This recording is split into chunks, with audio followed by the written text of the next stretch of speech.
What's wrong?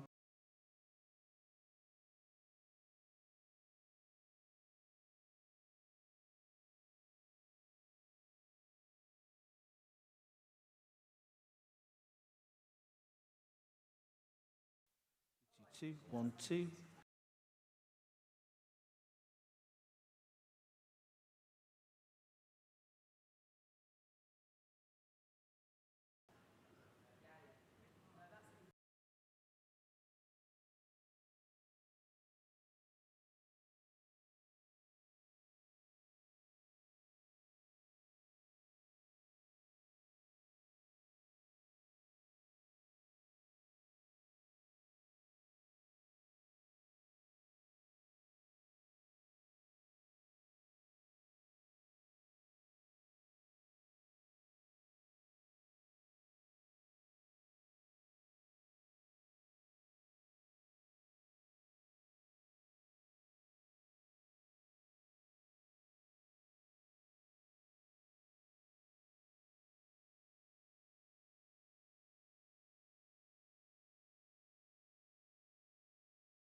and it has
so think ChatGPT, think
get some caffeine?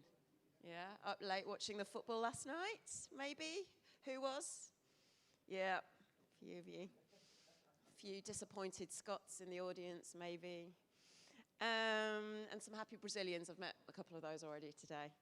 So, excellent. So, next we have a few great speakers for you from Glide. So, we're going to be talking about their new AI builder and specifically about how that can help with the adoption and distribution challenge that you have with apps through a focus on outcomes. So, I'm going to bring to the stage David and Andy from Glide. Thank you. All right. Hey, everybody. First, I want to get a little feel of who's in the room. So, quick show of hands. How many of you are here because you are building things for clients? You're an agency, a freelancer, consultant. Awesome. How many of you are trying to figure out, how do I do this AI thing at work? All right, great. And how many of you are here just like general interest? You want to learn more about this stuff? Fabulous. Okay, we got a good mix of folks in the room. My next question is, if I hit the right button, how many of you are familiar with Glide?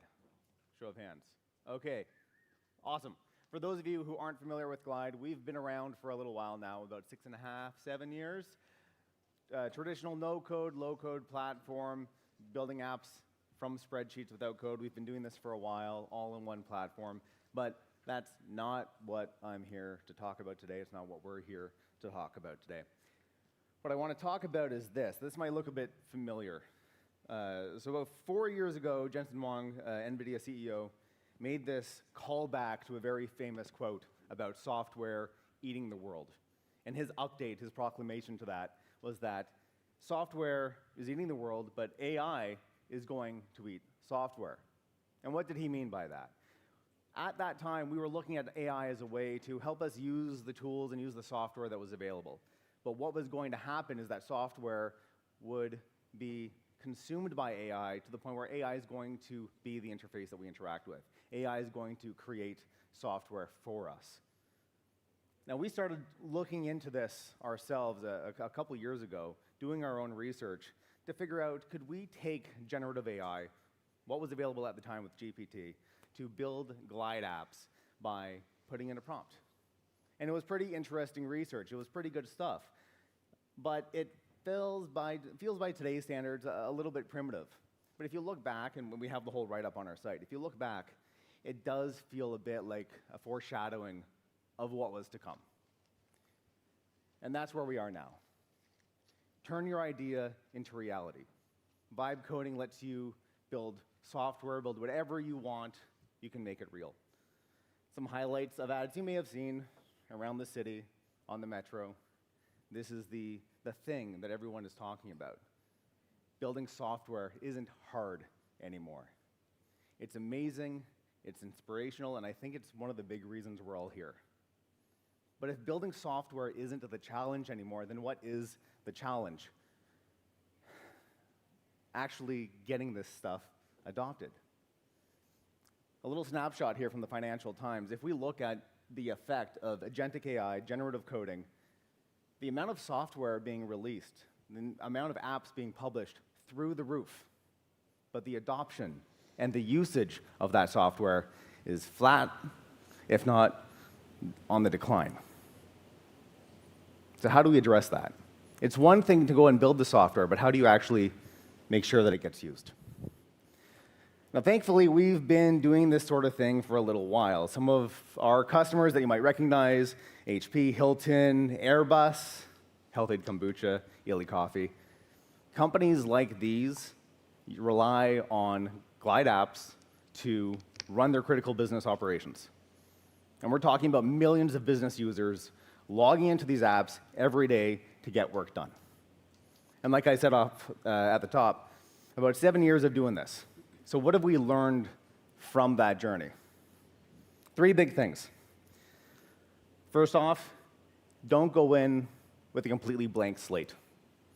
What we're trying to do here when we introduce the idea of creating custom software in a business context is that you are upgrading the status quo. You are starting from existing data, You are starting from existing processes. You are looking at the way things are done today because that is the ground floor. You're trying to improve that. Custom software should be built around the way the business works. The second thing is the friction. The software cannot get in the way of the users doing their job. You can put a brilliant, thoughtfully crafted app in front of a business, but if the actual users who are supposed to rely on that app get frustrated, they're not going to use it. And so you have this software getting pumped out and put in front of users. If it's not being adopted, it's not going to make an impact, and it's going to look like a waste. And that's true whether you're building something for a client, whether you're building it for yourself, for your team. It actually has to be used. And one of the best ways to make sure it actually gets used is to build it in a collaborative way. Bring the people who are closest to the problems you're trying to solve into that experience. Have them building with you. Don't just build for them. Bring them into the process. We've come back to these three things over and over and over again because it works. It worked for us when we were doing low-code, no-code, and it works now more than ever with generative AI because now it's much easier to go and do the build. But if you don't build something that gets used, you're just going to hit a wall. Now, nobody understands this better than the partners that we work with. I look after partnerships at Glide, and we're very lucky to have hundreds of freelancers, consultants, and agencies around the world using our platform to solve problems for their clients. I want to bring the guys from Incredible up on stage to talk about their experience of putting this to work for their clients. Gentlemen. Good morning. I'm Stephen from Incredible, and this is Matt. We're both co-CEOs. I've actually flown all the way from New Zealand to be here, so I hope I've got the longest, furthest flight. We run an agency, and we've scaled quite a lot in the last couple of years, and we focus on mid-market and enterprise. So we deliver software for governments and agencies. We have listed companies on our books, and there are a lot of things we've learned by being partners of Glide and really leveraging Glide and the new Glide OS system. And the way in which we build has really changed in the last couple of years. And I think this is true for anyone if you're running an agency or you're building for yourself. And we like to put it in big, bold text. These are the three things that are key to how we deliver anything. Focus on pain.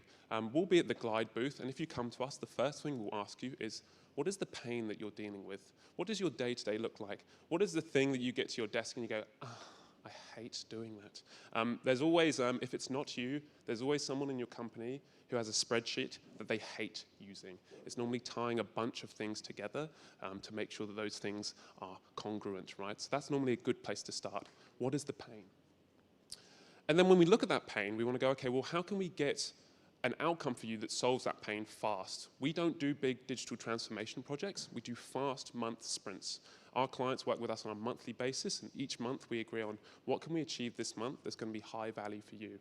It's not specific on, hey, this is the piece of software that's going to solve this specific problem. This is, what's the problem that's in your business right now that is the most painful, and then that's your roadmap. So we focus on those high value sprints, and then with your tools, we're not a big believer in ripping out existing stacks that people have. And we don't necessarily think SaaS is dead, right? A lot of companies we work with are using Salesforce, HubSpot, Xero, QuickBooks. They're not going to replace those tools, and it's often the gaps between those tools that are causing the pain. So we focus on those existing tools, and we try to build something that works with them. Again, with Glide, we're able to leverage the OS system and use the AI in there to make those systems work much better together.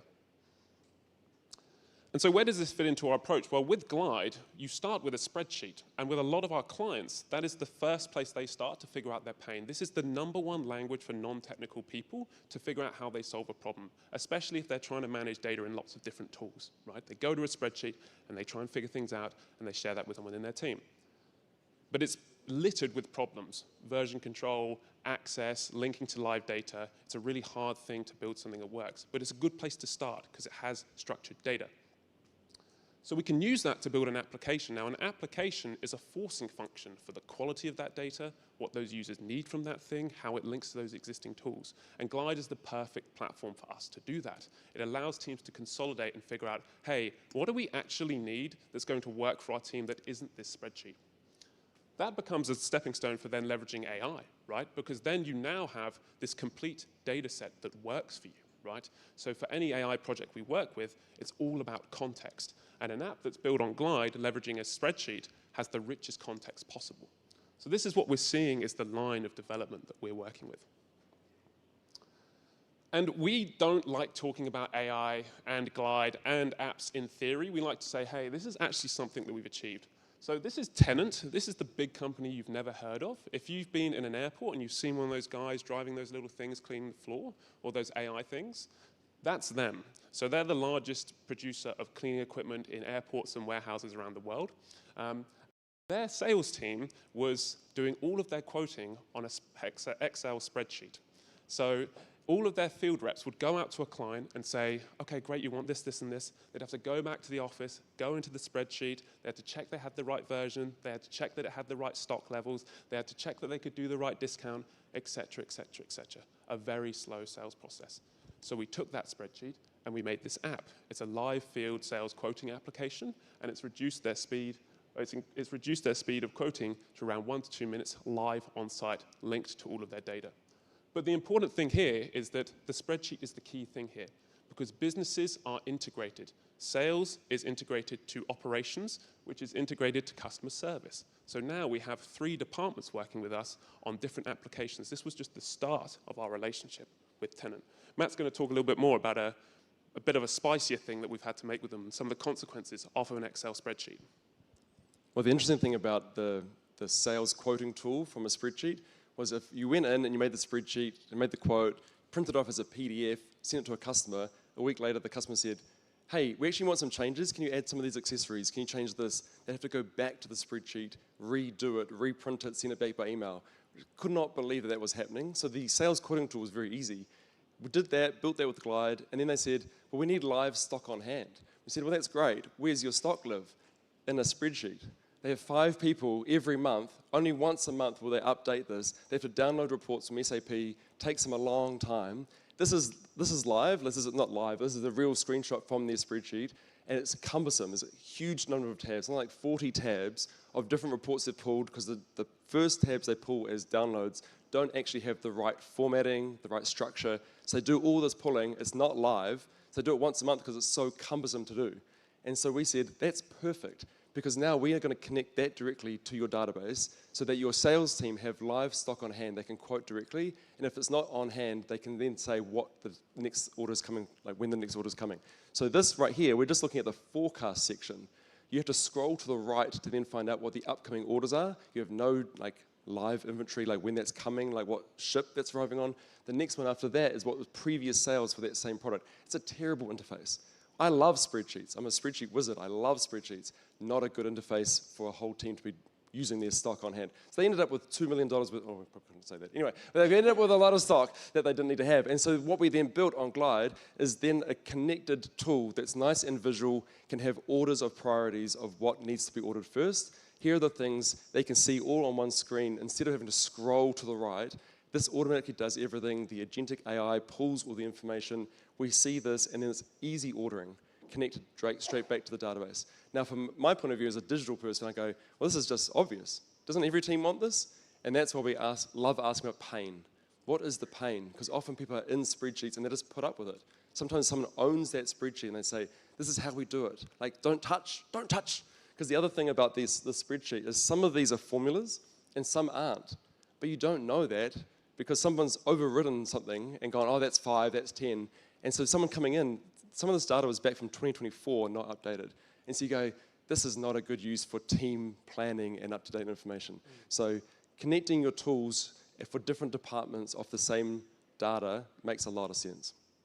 So yes, just coming back to that point, we focus on the pain. They're clear pains across different departments, and Glide really allows us to go, okay, let's start with that spreadsheet, let's prove some value, let's move to a different department, let's link those tools together. I think David's going to come up now and show what that actually looks like with a live build with the new Glide OS system.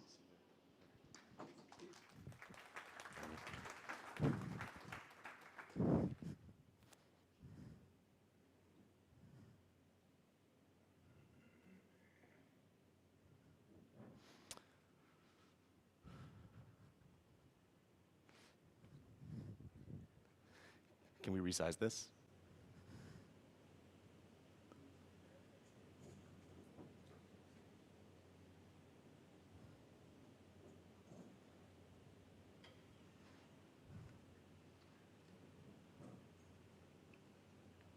I'll try one more time, and then we'll just make do.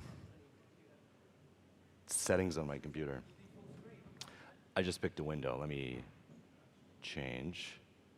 Entire screen, start mirroring.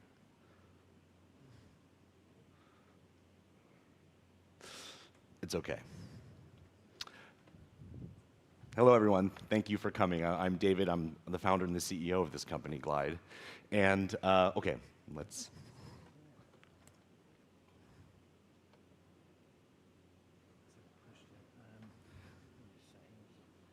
not open my messages.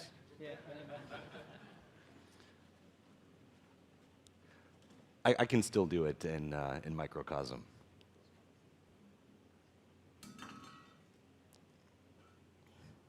All right, let's go.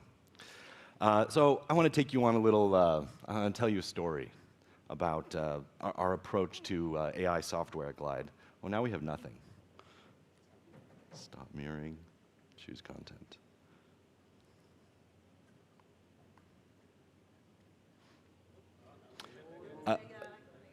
Yeah, I'd rather have this than nothing, so we can just leave this. It's fine. Okay. So you're walking home from work. You're approaching your flat, and you see this parked outside. And you wonder, what's going on here?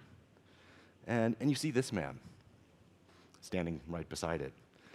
And you say, excuse me, what's happening here? He says, hello, Gov. My name's Barry. This is Phyllis. 1,000-ton boring machine. We're putting in a new tube stop right behind your flat. We're lifting Phyllis tonight at midnight over your flat. Cheers. Sleep tight. He said, Barry, is that safe? It's perfectly safe. Let me show you how I know. Barry pulls out his phone. He starts to type in some numbers. Just squint your eyes and you can see this. This is our product. See, look here. 1,000,000 kilos. We're going to put her on 4 legs, 75-degree angle with 1.25x safety factor. I hit calculate. We're good to go. Perfectly safe. You say, oh, all right, well, cheers, Barry. If there's one thing I know from reading your country's literature, is that British families, they sleep all together in one big bed. Around midnight, you're in your big bed, and your son Charlie looks up to you and says, Daddy, that man, Barry, outside the flat, that app, was it vibe-coded? Are you sure the numbers were correct? Oh my gosh, you hadn't thought of this. He was just a worker. How did he make a piece of software? He might have generated with AI. You're not sure if it's correct. Then you remembered, Barry mentioned something. He built it on Glide. Glide has a special focus. It is like vibe coding. You use AI to generate software. But Glide has its roots in spreadsheets. And Glide works with customers where their data and their calculations must be correct. They work in use cases like payroll processing, chemical inventory management and ordering, construction. That's a real customer, though, I met with 2 days ago in London. They did all of the lifting for the Elizabeth line. Their operations manager built an app that every single employee has on their phone with that functionality and operations for the rest of the business. And the reason they can trust it is in Glide, we always combine whatever is cutting edge in generative AI with our insights about critical data and business function. So in Glide, you can always open up the data behind the app and you can see the ground truth of the application. And in this case, this is the tension formula that they built. They can actually see the real calculations independently of the AI-generated piece of the application, and they can see in plain language a description of how it works. So that's the bar that we build to in Glide is, we aspire to help businesses build easy-to-use, beautiful software with AI that they can trust for their most critical business functions as well. And the way we do that is we start with spreadsheets. You may have heard this a few times. Please come to our booth later. I can show you a sort of close-up demo. But in Glide, you take a spreadsheet, you drop it in, and you don't even need to prompt. You just click send. And the spreadsheet is like a super prompt. It has all of your business data, it has your logic, it has your priorities. We look at the visual design of the spreadsheet to understand what is emphasized. We do error correction. We even read visual basic macros and comments and pivot tables, and we look at charts. Even if you have embedded imagery in the spreadsheet, we have all these specialized tools to try to understand it deeply. The connection's a little bit slow today, so I'd love to show you later if you have time. So yeah, the system is starting to investigate the spreadsheet, and it will start asking questions. It sees that this is a spreadsheet for running a golf course, and I can just open it so you can see. You can see your spreadsheet as you build, and the agent will actually scan it and process it and compare it to the AI-generated software to validate it. This is another common use case in Glide. In this case, this is a sort of a super spreadsheet for managing a chain of golf courses. And I'll skip ahead. It takes about 5 to 10 minutes to do the first build. This is an example of 2 applications that a customer might build. We focus a lot on sort of mobile operations at Glide. You can build mobile apps, and we have special systems for making sure they're highly usable on mobile. But we also build full dashboards, because our vision at Glide is that every business could operate like businesses do in the movies, where you have mission control at the head office, where everything is live, and your employees have compelling software right on their devices, so the whole business is a tap away for your entire team. Let's see if I can make this work. So I'm going to say, my name is David. I'm just going to report, alligator on hole 11.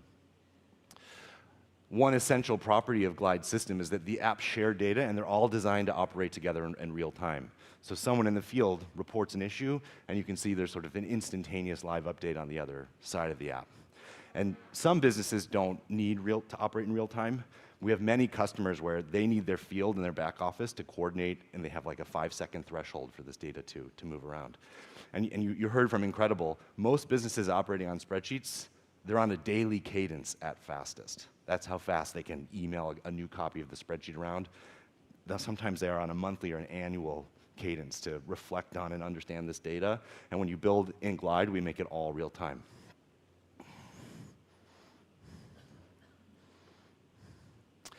And you might wonder, you guys are talking a lot about apps. And David, you haven't said AI agent, you haven't said OpenClaw. Are you sure you're in the right decade here? Weren't apps the thing, the App Store, that's sort of the early 2010s? Our partners Incredible showed you this kind of ladder of sophistication that starts at a spreadsheet, and then takes a step up to apps, and then gets to the AI promised land. We think a lot about sort of meeting companies where they are, and where they are is in spreadsheets, and we want to take them on this journey of making their technology more sophisticated in a way that they can actually make incremental progress and follow along and understand these systems. So apps and spreadsheets are a gateway to get to this AI land. And this is the home screen in Glide, where a business may have built like many different apps to operate. And you can see this prompt box where you can vibe or build like the next use case. But you can also say, can you check on any critical inspections that have happened recently? You can ask a question about your business. And this doesn't start building an app. This looks across the data across your entire business. It looks at the usage patterns of the apps. It can even look at the application interfaces and use the apps agentically to answer a question. You can see here, or perhaps you can't, it found a safety check table in the operations app. Start to graduate. After you build these systems, you connect to your data, you put in your employees' hands, you have your team in the field keeping the pulse of your business, keeping information updated. You can ask your ChatGPT, your Claude, or you could do it directly in Glide for analysis, for answers, and to take action. And here you can see it's finding an answer and it's summarizing the information, and it draws our attention to the fungicide spray failed inspection. Those mushrooms are going to go crazy.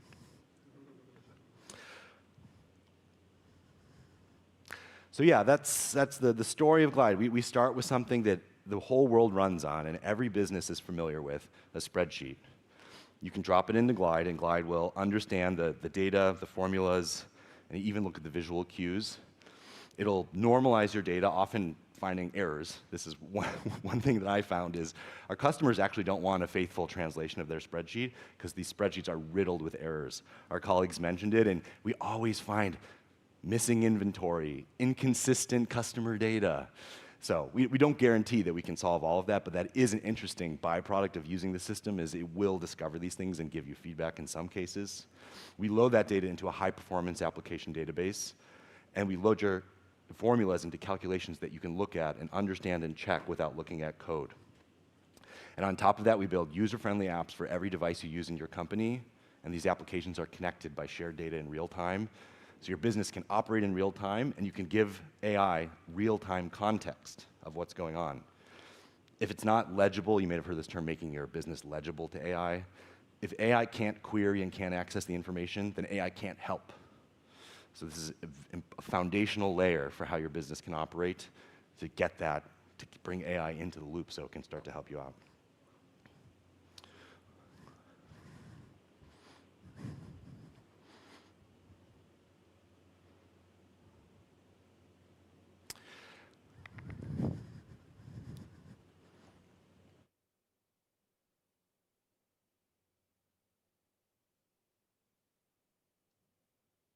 Glad it was. Did I miss anything? Anything else to bring up? Yeah, come see us at the booth for a close-up demo with text you can actually read, hear more about Barry. Yeah, please give it a try. We have a QR code at our demo with sort of included free credits, enough to drop a couple spreadsheets, experience this for yourself. I couldn't demo because of the connection here, but it's really fascinating. We open your spreadsheet, you'll see the AI kind of scan around it with a rectangle showing you what it's looking at. And we'll build an application, and you can see the data and see the calculations live. Oh, I guess I can leave you with one thing, sort of a takeaway. Regardless of whether you use Glide or any of these other really great tools that are available to you, the reason vibe coding is so compelling, one of the many reasons, is because you can judge the AI's work when it creates a user interface. You can see it. The thing that we pay special to is the invisible pieces of how software works, because you don't see those.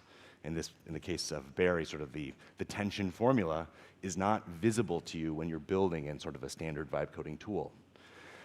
So one thing we focus on is we try to make the critical pieces of the software that are invisible, we make them visible so you can judge. And this is something you can bring with you to any tool. So I'll open the Rigor mobile app.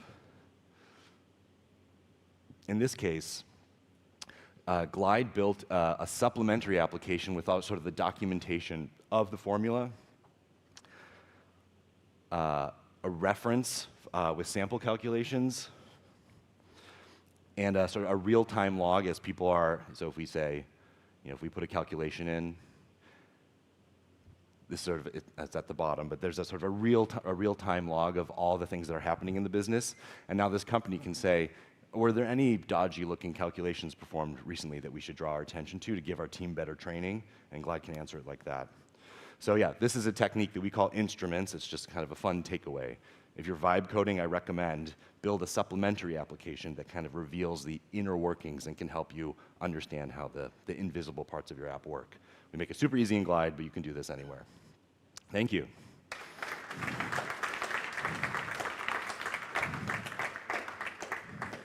Thank you so much. That was really relatable. So thank you so much to David, Andy, the guys from Incredible, and Barry. Thank you. Give them a round of applause. Thank you. Excellent. So we'll do a 15-minute hydration break, and then we'll be back and we'll be hearing from the amazing Miriam from Softer about how the next generation of business apps are going to be built by non-technical people. See you then.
My knees are going to be completely wrecked by the end of this, going on that stage. Welcome. Great to see you guys. Next up, we have got the wonderful Miriam, who's going to be talking to us all about the next generation of business applications. Please welcome her to the stage. Thank you. Can you hear me? Okay. Sorry, okay, just. Hey everyone, so I'm the founder of Software. How many of you actually know about software? Okay, great.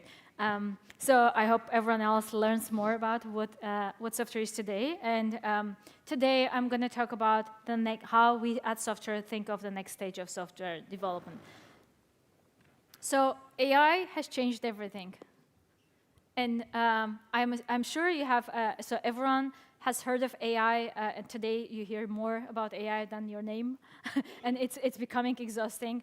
How many of you are using AI tools, vibe coding tools, etc.? Okay, double the amount, so great.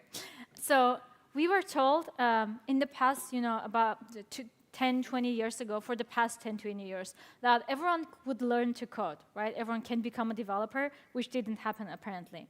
And then fast forward to AI era, everyone is told that AI would actually make coding obsolete. But in fact, it also didn't. What happened is the opposite. There is more code, there is more of these tools, and there's more developers, in fact. And if we want to make something obsolete, in fact, we don't make it obsolete by making more of it, right? So now there's actually AI generates more of that code. So if you look at the market today, what's happening? So every small dot is 3.2 million people, and this is the entire business, let's say, the business users. And the gray ones are the ones who never used AI. Green ones, free chatbot users, 1.3 billion users. And these ones are the ones who pay for AI, $20 a month. And this red dot is, I guess, all of you. That is 2 to 5 million people. And in fact, everyone who really benefits from today's AI code and AI tools and also coding, partially coding, is actually developers, because most of them use AI to help with their code, to help generate, but then also are reviewing and understanding what's happening and making their job more effective. But 99% of the world's population, even within businesses, just isn't using any AI tool at all. So the foundations of business software are really the same. They haven't changed. Business software is really hard. So it's a group of lots of different factors. So business logic, database structure, security, guardrails. And here we are talking about actual business tools that are used within operations and with your clients, with your actual employees. Workflows, quality, reliability, all of these are still super important. And AI isn't solving this. AI is generating amazing and impressive demos, shiny UIs, which great. I mean, many people are using. It's expanding so much of the opportunity within the broader user base. But so far, AI isn't solving the hard parts of software building. So we started in 2020 with a single mission to make business, to empower business users to build their own tooling to use for their internal operations and for their clients. And software has evolved, started as a no-code platform back then in 2020 with a simple mission to really make software building accessible to business users. Software today is an AI-powered platform with combining the best of both worlds, AI and no-code. And it helps companies build internal tooling such as employee portals, inventory management, HR tools, and external-facing client, customer, vendor portals too. So today's software is used by million-plus users from SMBs to really large organizations such as HBO, UPS, Clay, and some of the biggest organizations of the world who are using software for internal operational tooling. So if you look back at the history, how technology engineering evolved, and I have been building software as an engineer for a very long time as well. Back then, about 20 years ago, there was only code, right? Only developers had access to this, and even if you were to build a website, you only could do if you knew how to code. Then fast forward to the no-code era, about 6 to 7 years ago, it expanded the new type of builder emerged, no-code builder, and it expanded the opportunities to much more, million more people who were actually able to build their own things with no-code visually. But there was still a limit because there was a learning curve, and there was also limitations and flexibility issues, right? And fast forward to today, AI era, everyone actually, so I can build something has become a mainstream idea within everyone, almost everyone, and everyone now thinks they can actually build things, which just wasn't possible before, which is amazing. And it's really impressive what people are building. Their own websites, portfolios, prototypes, and demos, right? These are things that non-technical user just didn't even have access before. But how about the next, all of these millions, and if not billions, of business users within organizations who actually still are left with nothing, really no tool, and we'll talk about why. So let's go back to why vibe coding currently has, what are the bigger challenges for business users specifically? So one, all of the vibe coding platforms, if you are familiar, if you have used, Lovable, Replit, and many of the new platforms, they output is code where most users just don't understand it. You're in sales, in marketing, in HR. You want to have a tool to run your internal business operation. But you are left with debugging code errors you don't understand and maintaining something you just don't, you don't have the time to, and you also don't understand necessarily. For complex features, the only option is to hand it over to a developer. Most apps just don't go beyond shiny demo. It builds an amazing, impressive UIs, which is great, but it's only 10% of an actual business app. Everything that consists of real business software, which is databases, sign-in, login functionality, rules, and different roles and authentication, that's just not built yet, and it does require technical understanding and expertise to build. Managing access control and permissions. So everything that's around business apps, again, requires admins, HR people, and admins and employees to have completely different access levels and work with the app differently. Each user that logs into the platform have to see different things, have to have different approval processes, etc. And then also, vibe-coded apps obviously present huge security risks if not done right, because you connect to external tools, you expose APIs. It's really, really easy to expose data or APIs to an external world. And if you're not technical, you're not a developer, it's just literally even difficult to find where the problem is. So in fact, AI didn't remove the complexity of software building. It just handed it over to everyone. Now, it's almost like a canvas. Here's a canvas, build what you want, but you are almost starting from scratch. Pixel by pixel, you're building out an entire user login authentication, which just doesn't make sense. Those are all things that have been already figured out by a lot of the platforms. So majority of the business use cases, again, CRMs, HR tools, client portals. There's SaaS tools out there. There's a reason they existed for ages. It's because there's lots of existing workflows. These are deterministic. They're predictable. There is rules embedded in those platforms. This matter because all this software is deterministic. You don't want to, vibe code. You don't want to trust permissions and get something that might break something else or 10 other things as you're building. So that's why software was built in the first place, and that's what software right now, how it functions. It handles the hard parts of software builders where most of the builders actually don't know they need. So think of it as Lego. It gives you the pre-built Lego bricks. So 80% of all of the software has all of the common foundational components, whether that's authentication, payments, or Kanban. You don't have to reinvent the Kanban board. So it gives you purpose-built building blocks and best practices embedded in the platform. User authentication management built out of the box, and you can always configure it. Roles, permissions, you can easily see and manage behind the scenes what's happening. You're not left with black box. And it's secure, reliable out of the box because it relies on no-code proven infrastructure, and it does allow you configure the built-in logic as you go according to your needs. So in fact, our view is that the next stage of software building, the next evolution of software building isn't going to be keep prompting more, but it's going to be the best of both worlds when you are combining the best of AI, personalization, and the unique flexibility, and also the reliability and structure of no-code. And that's what software is. So right now, software is an AI platform which allows you to create completely custom, unique workflows and applications according to your needs, but at the same time, it already brings the no-code guardrails and reliability as a baseline. So today, how software works is first, and these are kind of exactly solving some of the problems that vibe coding brings. One, it generates the full system. When you build an app with software, it creates the database behind the scenes, creates all of the login functionality, the business logic, and you can immediately deploy it live to your clients and employees. It also has a dual mode. So you can always continue prompting AI and work with AI to build it for you, or just start with AI to reverse engineer and understand how things are working, but then you also can change everything visually. Not just the text, not the color of a button, but the entire infrastructure of what kinds of roles you want to have, what types of permissions, and how you want the application to actually function.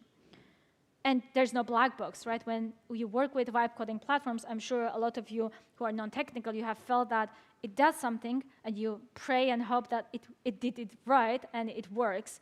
But next time you prompt, you're not sure what's going to happen. So there's no black box in software. You see it exactly how things are built, how things are managed, and you can change it yourself. There's no developer handoff.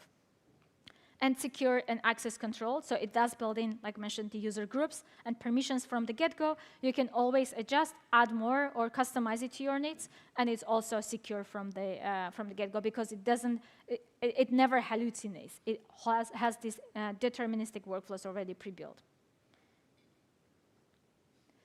So essentially, you get a full stack platform where you have all of your data housed in software, and you can collect to any external data source as well.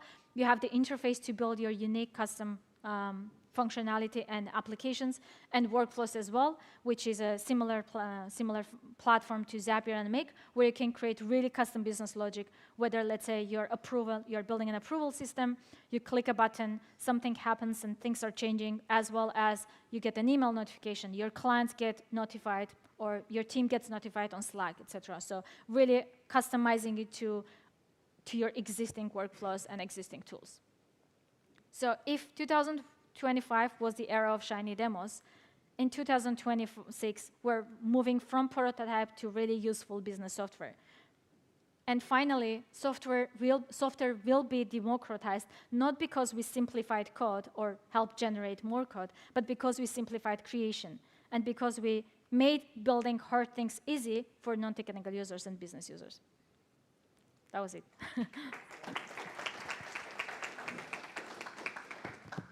Happy to answer any questions. I mean, I assume for a lot of people who haven't tried software, this is new. We are going to have also a workshop at 2:45, I believe, upstairs. If you want to see the platform in action or build with us, literally within 3 minutes, you can have an actual application up and running.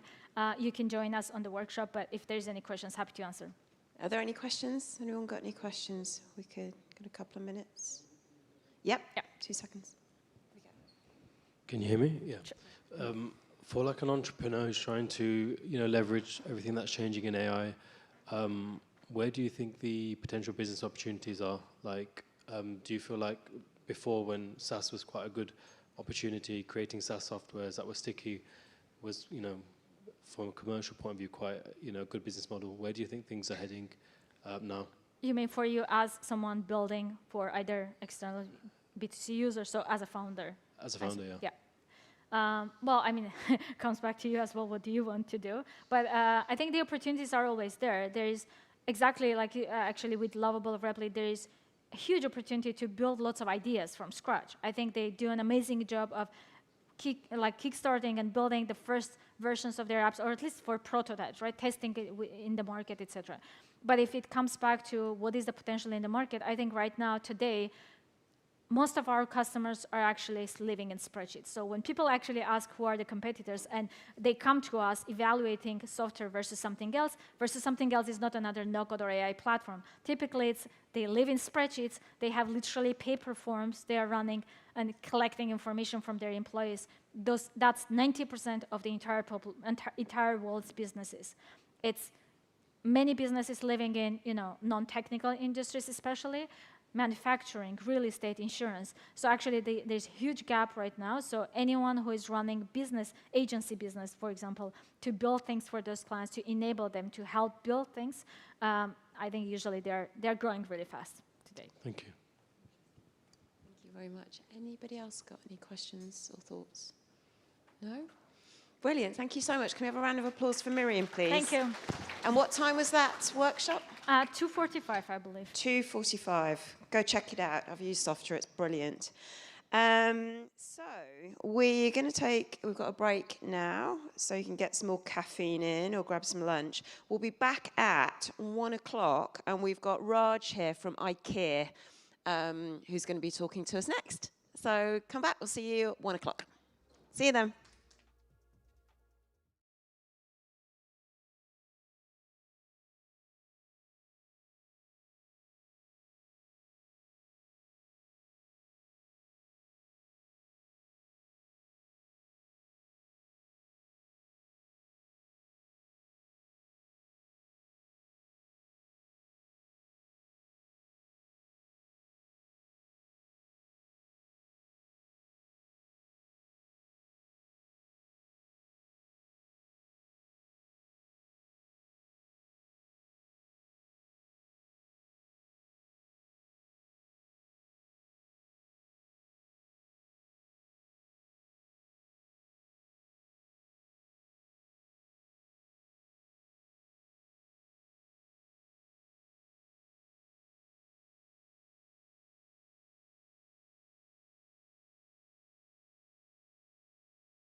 Hopefully folks have managed to get a little bit of lunch, some more coffee, some water, and now you're in the fridge, so you can enjoy being a little bit cooler.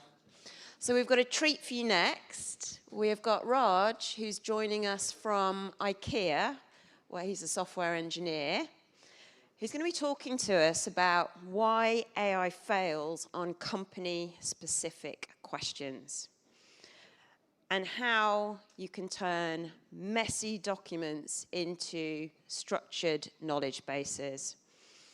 And importantly, how to find those critical knowledge gaps. So delighted to welcome to the stage Raj. Please give him a round of applause.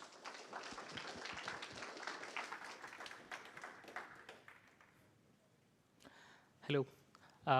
Thank you all for coming to the session.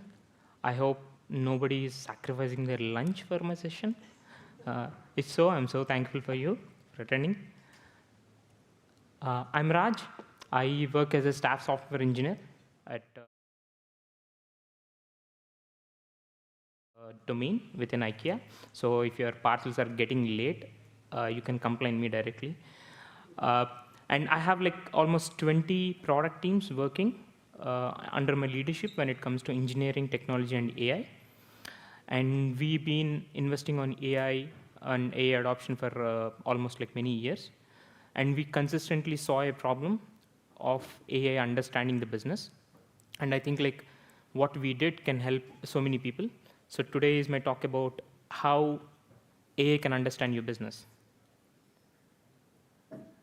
Okay, let me start with the problem that everybody knows is AI doesn't understand your company and your business. So we live in two worlds. One is the world where the LLMs came from. It's like an alien who got trained on a lot of public data sets, a lot of public data, and it came from that world. But at the same time, we live in a different world, right? So how our business runs. So you can be part of a company where you're working on a particular area, or maybe you may be a small company or a medium-sized company or a large organization. Whatever it is, that's your own world, that's your own business that you run on, which the LLMs or AI, the agents that you're creating, doesn't actually know about it.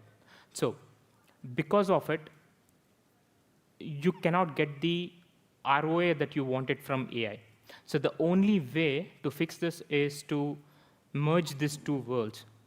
The same way it can actually answer your questions on the trained data, how can it answer questions on your business data? How can we do it? So to try to figure it out, how to merge two worlds, so we started to do some experimentations.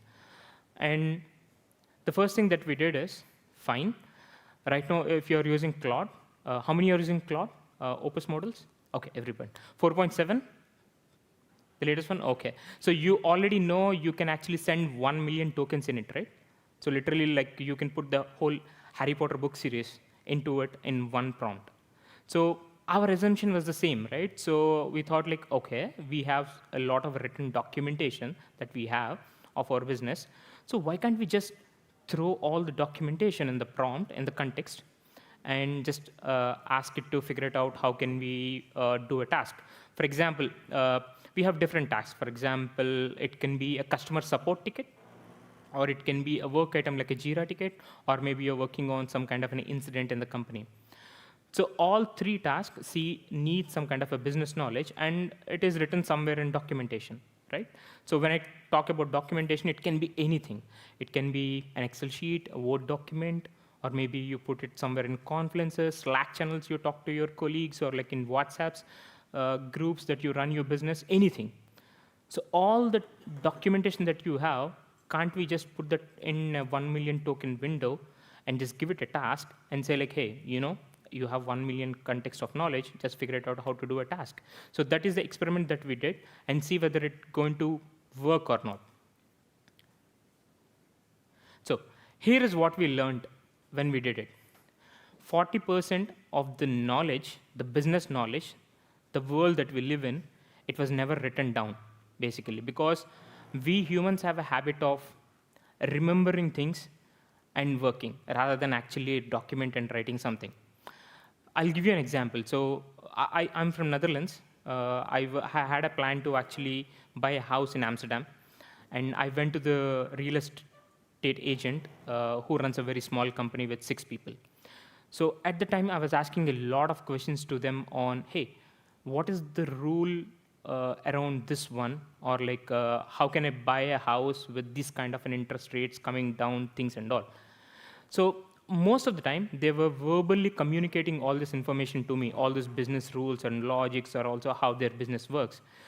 I asked them, like, can you just don't give me a document where I can read all these things? They say, like, oh, we don't write down all those things. We know we can help you out on all those things. Even though if you have, they don't write it down, and always there is this unwritten gap which we call tribal knowledge, what people remembers. So that's the main problem that we saw. The next one that we saw is, even though people write some kind somewhere about your business, how it runs, things and all, only 20% is almost clean, and 38% is always incomplete. That means you wrote it a year ago, or like 2 years ago, it was never updated or anything, and it becomes stale. So if you have this situation, it's very hard for an agent to actually semi-autonomously or autonomously work on your business. So the insight that we got is, the problem is not the LLMs are dumb or like they can't do anything. The thing is, they are very smart. The problem is we are not able to give them the context of our world, our own business, the same way the data that it has when it got trained. So if you can fix that problem, then we would be able to get more investment back what we are investing on AI. And why this happens? Because of 3 reasons, right? So documentation is scattered. So we never write documentation for AI. 10 years ago, nobody thought like, oh, AI will come into the picture. I need to write a very good documentation so that it can read and actually support my business. So we just throw documentation everywhere in Confluence pages or like in Word documents, Excels, and everywhere. It is everywhere. And it also, we don't maintain them. And also because it's very unstructured, right? So for example, LLMs are very good at reading markdown files or JSON files or such kind of files. But let's say you give a document of an Excel or CSV file, it struggles a lot to understand it. You need a specific AI tool like a Claude for Excel to understand an Excel sheet. Or PowerPoint presentations, it can't understand better. For example, your documentation is in Confluence. Confluence gives the documentation back in a very different format, which LLMs struggle to understand. So because all these 3 reasons, it also struggles to understand your business that is documented. Now, what is the approach we try to do is here. The simplest approach most people wanted to do is, okay, fine. So I have a gap of 40%. Some documentation is stale. Why can't I just sit down and write everything? Depends upon the scale of the company you're working on. It can take from months to years actually to fix your documentation. And most of the time, you don't know what to document, because we don't document in a structured way of like, okay, this is a folder, subfolders, things and all. We have tens and thousands of ways of documenting in different things. So because we don't have a mental structure of how to do it, and also the amount of documentation that we need to do, a top-down approach of, I'm going to write down everything about my business, the people working on, the history of it, everything, it's going to be very difficult. So the approach that we did is understand the demand. I'll give you an example. So everybody is following the football, right? The FIFA. So think about sports. You have a knowledge about sports, and there are different sports, and there is football, and there is FIFA. Let's say you are creating an agent for a FIFA score analyzer or something. You don't need to put the whole sports knowledge to that agent. What it just needs is what is happening with the FIFA football right now. So you need to understand what is the agent, its purpose, or the use case or a workflow that you're trying to figure it out, and only choose the documentation required for that, rather than actually putting entire business documentation into one place. So understand the demand of what do you want to build, what kind of an agent, and then on top of it, try to structure your documentation. And that's what we call a demand-driven approach. Understand the demand, what agent needs in terms of documentation, and only work on those documentation. And it's a 4-step process. First is understand the scope, what you want to build, how much information it needs.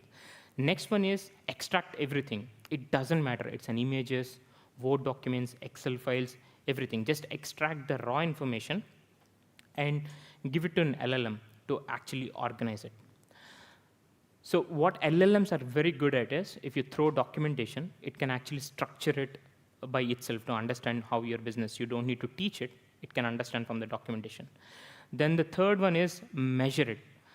Measure in the sense, okay, fine, I have 100 documents and I gave it to you, but what did you understand from it first? Then from this context, I'm trying to build this particular agent. Will this information enough for you to solve those problems, or what is missing for me to actually give you more information so that you can work autonomously or semi-autonomously on my business? So measure the gaps that you have. Then you fix the gaps. Then you will have a stable version of your business knowledge given to an LLM. And from there, the knowledge will grow organically in a structured manner. How it looks like is, so when you throw your unstructured, unclean, all the documentation, it should look like a new company brain for your own business with everything related. For example, your company has X number of people working on it. They have different roles, and you have different capabilities. Which person is working on which capability? What capability your business have? What is the business rules you have? So the LLM should actually has to extract all this information and create a new company brain from your unclean, unstructured documentation for you. And the second one is instantly see the gaps. So let's say you're building a real estate agent, you're working on a real estate agent company, and you have a documentation, you give it to it. You can also ask, this is my agent I'm trying to build. This is the knowledge that I have. What is the gaps that I have? Do I have all the policies of real estates in this documentation? Or what is missing for you to work on this knowledge base? It can also be done through LLM to find the gaps and clearly tell you what kind of a documentation is missing and can need to be fixed. I would like to show a small demo of it, how it looks like. So this is a healthcare domain. I have 148 documents that I used. It's a combination of everything. So I have Excels, Word document, text files, images, whatever I have it in hand. I just collected 148 documents of it, and I just throwed it to an LLM and said, like, you know what? I want you to make sense of my business and make it a structured company brain for me of my own business. And it came back with this structured way of what kind of an organization, what persons work in my organization, what are the roles, which teams I have, what kind of a decision my company business takes place, what kind of a behavior that we have. And it just gave me a description of what is my healthcare company business that I was using. I can also call it as a domain. What it does, what its purpose is. It understood my business by just throwing it raw documents at it. And it also gave the knowledge gaps that I have. And it built me an entire brain from all those documentation in a way. And it actually interrelates to everything, what is related to what.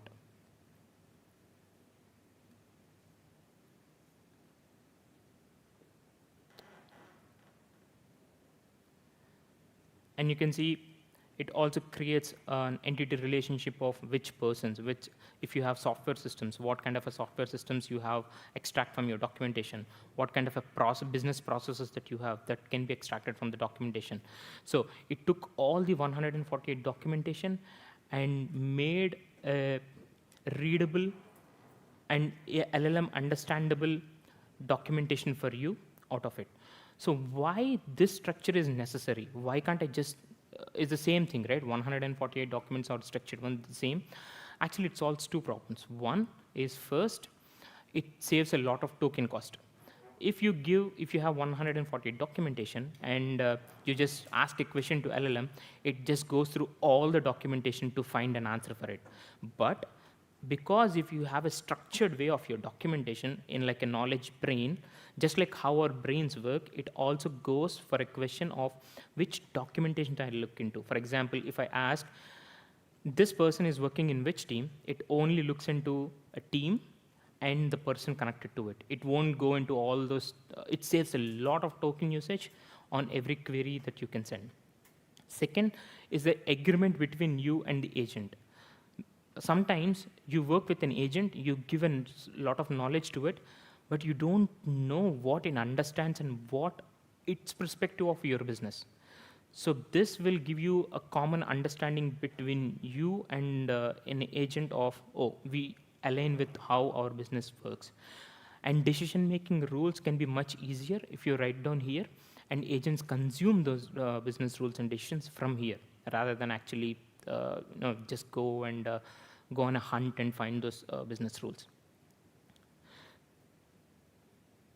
And most importantly, do you have enough knowledge written down for an agent to actually work on your business? So these kind of gaps that you can find and you can fill it up. And once you have filled it up, how it works is whenever you communicate with an agent and when it fetches from this context and it learns something new, it will again come back and put it in a structured way. So you don't need to again do the documentation. The agent itself will do the documentation for you.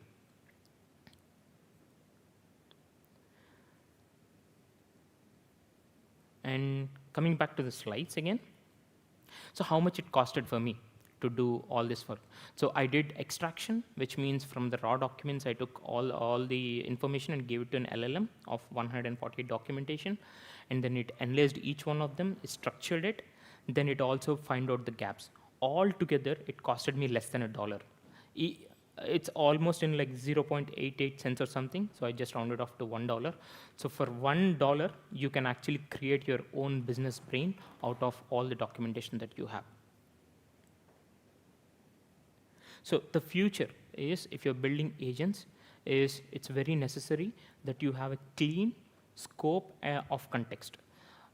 Clean in the sense it's very structured and understandable. Scope is, don't just put the whole business of what you have into one context all the time. You just split into multiple use case based. For example, you have an agent who actually works on real estate, on finding out the best prices for a house. That's an agent. It requires 10 or 15 documents. It doesn't need the whole real estate documentation that you have. So always scope down your documentation and just provide those documentations to an LLM to get better results, and it works much better. So after this, what you can do, you can pick one workflow or a use case that you're working on, audit the knowledge using the same pipeline which I have mentioned, and measure the gaps and see whether your agent that you're going to build have enough business context and knowledge to work autonomously on your business workflows. So the good news is, now you can measure the gaps that you have in your documentations through LLMs itself. And if anyone would like to have a lot of documentation and want to create your own business brain, I can do it for free. You can scan the QR code and send your email, and I will just let you use the context engine that I built so that you can just put the documentation there and just take out the whole company brain that you can build out of it. Yep. Sorry. Oh, you, okay, sure, no worries. I'll just put it on. All good? Excellent. Thank Thank you you. so much, Raj. Thank Did you you. want to take any questions? Sorry? Yeah, I think some Well, there's some people have questions. Great. I'll bring the mic around, so just wait till I get to you. Thanks for that, Raj. It's what we've got a similar problem as well in creating the knowledge base from the documentation. What we found is that through doing that, we found errors in the documentation.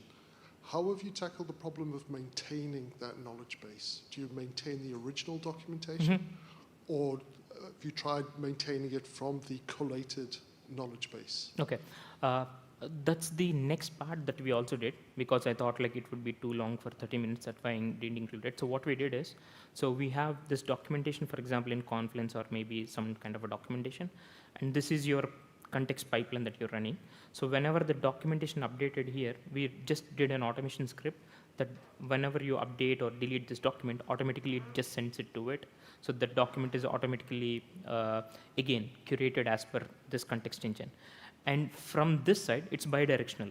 So you sit on this side of this agent, right? So you're asking questions. So when when the agent learns a new knowledge, it also inserts back to it. So it's bidirectional. If you update your source document from automation script, again it goes to the context engine and puts into the brain. But if it learns from new things from the human beings, it also ingests that knowledge back into that context engine. Is that good? Yep. Awesome, thank you. Another question? Thank you for this. It's really helpful. How do you approach memory, the agent memory? Do you see context as part of agent memory? And as the agent gains more knowledge, how do you select what feeds into what the agent remembers? Okay. So what we, okay, maybe I can show you.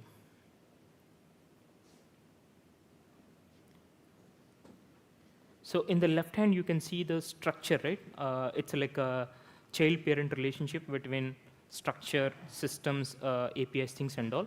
So we kept that structure permanent in the memory all the time. So what it does is, whenever it need to go to the context, it actually don't need to go to the entire context, but it sees the tree structure of it and understands, oh, this question is related to APIs, so I go to that one. This question is related to teams, I just go to the teams folder. So partial navigation part, we put it permanently in the memory, but the whole context of all this one lives entirely separately different. So it just calls and extracts information from there. You can do from API calls, it depends upon how much knowledge you have. You can actually have a snapshot of the knowledge within the repository or like where you're working on. If you're a large organization, it's better to keep it separately and just make an API call to it and get the information. Or like use an MCP, build an MCP and MCP call. Actually, MCP is much better to expose and get the information. Yeah, because we use MCP and tools. So we expose a tool called read and write. So it reads. When it writes, also it writes into the correct structure of it. It understands the folder structure. It understands where you need to write. A new person joins, it goes and say like, okay, I have a people's folder in it and teams under it and people under it. I will add this new person to that one. Excellent. Yep. Any more questions? We've got one more question. I'm getting my steps in, Helen. Hi, thank you so much. I'm really interested in the challenge of that 20% of knowledge that only sits in the C-suite.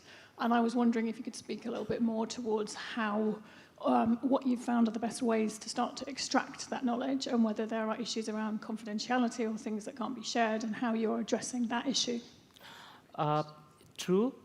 Within the organization, for example, within the organization that we do, there is no problem with the data governance on like confidentiality of the information which we are extracting. But we, as you said, like we also have been careful which documents that we choose to extract. For example, if it is a company's annual report, we are actually not putting it there, even though we know it could be helpful for information. We keep it outside. for it. But second thing is also using open source tools. For example, if I'm using open source, that could be a more problematic. I'm using an external tool to actually give my company documents to actually extract it. What I would prefer to people is, rather than using external tool, if there is an open source, you clone that open source and use it locally to extract it, but don't send it publicly information, I would suggest. Okay. Another couple of questions. Hi, and thanks from me too. It's very clear that you've given us kind of a very pragmatic first step, and that what you have in production and what you're working with is several steps further down there. I'm curious about what challenge you have that you would love to solve but haven't yet solved that you think would be really valuable. So looking to where you are now, what's the thing that you'd love to add and don't yet know how to add to the system you were actually working with? You'll hate me if I say it. Still asking people to fix the documentation is a problem. Yeah. Within the system. Within the system, okay. Within the system is, you have the source documentation, right? And you are actually extracting and building the brain. We have a problem of writing back to the source document because it's in Confluence, it would be somewhere else. And writing it back to the source is a bit difficult because there you have because we use SaaS solutions, we have authentication, authorization and all, and agents are not yet at the level of authenticate themselves and write something to the Confluence page or a GitHub, right? So we need to, that's the direction. So as I said, in the bidirectional way, source, context engine, feeding to humans, agents, it works. From humans, agents to context engine, it comes. But from context engine to inserting to the source documents, it's difficult. For example, it can't just write it to Slack channel and say like, hey, updated the document.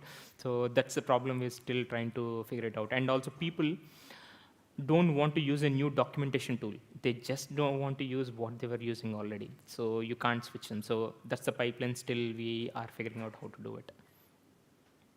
Excellent. We've got time for one more. Is there one more? Yep. Excellent.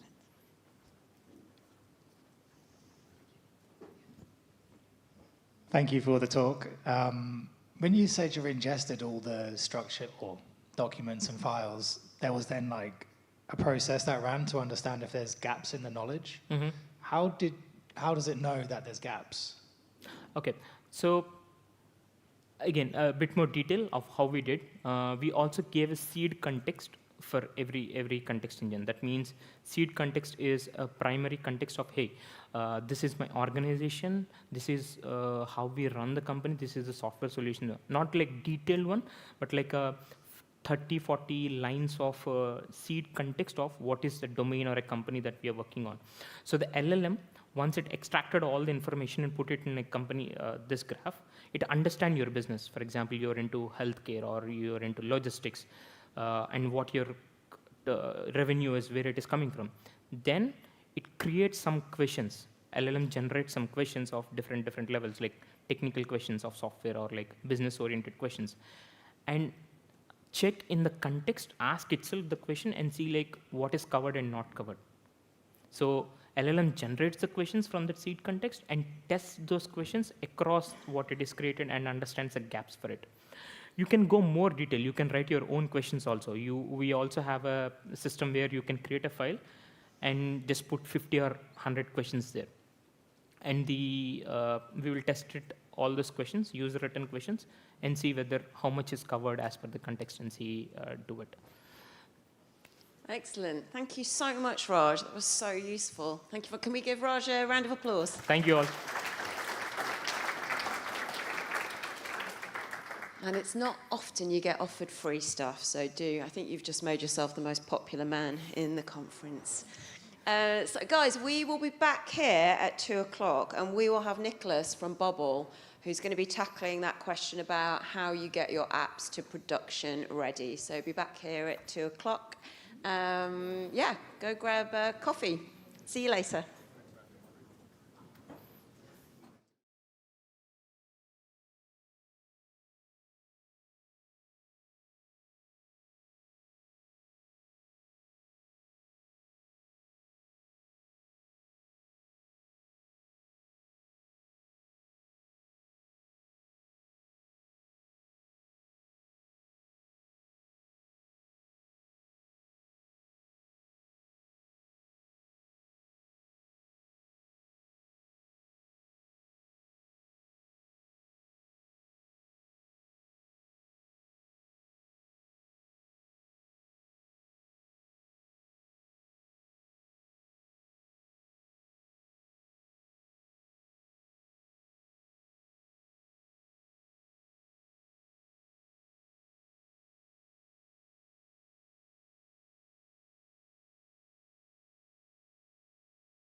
welcome to the stage Nick from Bubble, who's going to be talking to us about that really tricky topic of how to get your apps to production ready. So please give a warm round of applause to Nick. Thank you. Hey everyone, it's great to be here. I want to thank James and Kieran and the Create With team for having us back out. Bubble's been a sponsor for this event since they started, and I hope you guys are experiencing what we've experienced over the years, something that's really well run, a lot of really interesting people, ideas, and energy. And so, yeah, just really excited to be here. Should probably grab the clicker. So I'm Nick, a product manager at Bubble. I lead our core and mobile teams at the moment. Joined back in 2020 when we were about 30 people. AI was not on anyone's mind at the time, very different worlds. And it's been super exciting working all across the product and really growing with the company and the market as things have really changed. I've worked on a lot of really cool features. Some of my favorites, the mobile editor, new responsive, and just those little product quality updates that we try to sprinkle in. I think that's some of the most fun. I'm also really excited to be giving this talk specifically around the topic of building production-ready apps, not just because it's something that's top of mind for us at Bubble, but also my background. I learned how to code to start a startup back in 2015. Again, there was no AI that I could prompt. I had to do it the old-fashioned way. And through a lot of hard lessons learned there, through building numerous Bubble apps at my time at Bubble, as well as doing a lot of vibe coding now on the side with Claude Code, a lot of these topics are kind of near and dear to my heart, and also things that I think are very topical and a lot of different folks are talking about today. So really excited to get into it. Before we do, we'd love to get a feel for the makeup of the audience. I know there's some familiar faces, but do we have a lot of builders in the room? You can raise your hands, cheer, clap. OK, we got a lot of builders. This is great. Anyone with some active projects going on, or are we still kind of in the idea phase? OK, awesome. Well, yeah, really excited to dive in. I want to try and keep this casual, make sure we leave some time at the end to ask questions, because hopefully that we're walking away from this having learned something. So, theme for the day, AI has really created an amazing opportunity for builders, folks in this room, right? It's collapsed the time it takes to go from idea to working product into, you can be non-technical and go from, I have an idea for something, and in minutes have something that's functioning. And that's insane, right? And we've seen this get faster and faster and more powerful over the past few years, right? It hasn't really stopped for even a day. And that's a lot of opportunity. The downside, though, is that that's also a lot of opportunity for risk, and it creates a lot of new opportunities for things to go wrong. Because when you create that prototype, right, and it works and it looks good and like, oh my God, this is my idea, you're very tempted to just say, okay, let's put that in front of users, let's put up a paywall, let's start charging for it, right? That the time it takes to get to that point has really shortened. There are a lot of issues when you do that, and that's really what we're going to be focused on today. So while there is a lot of opportunity and it is very exciting, there's also some things that we need to keep in mind as builders to make sure that what we're putting out there is ready for the type of usage that we want it to get. So let's start at the top. It starts with your idea, right? And I think this is where AI is really incredible, because your initial idea is probably going to be wrong. That is a very common saying. Your initial idea is probably wrong. Your instinct might be right. So AI allows us to test that now. And Mark Pincus, the founder of Zynga, has this really interesting saying, build wrong before you know it's right. And this really resonates with me because, one, it's about how do you set up a testing machine. So rather than saying, oh, OK, I have this idea for something I want to build, and maybe it was going to take me 3 months, but now it's only going to take 3 weeks. That's great. Let's go and build that. Well, what about building 10 different versions of that idea in a day and getting that in front of users and figuring out what's the right one to build, and then now spend the 3 weeks building that, right? So we have this really cool opportunity to do that testing right up front.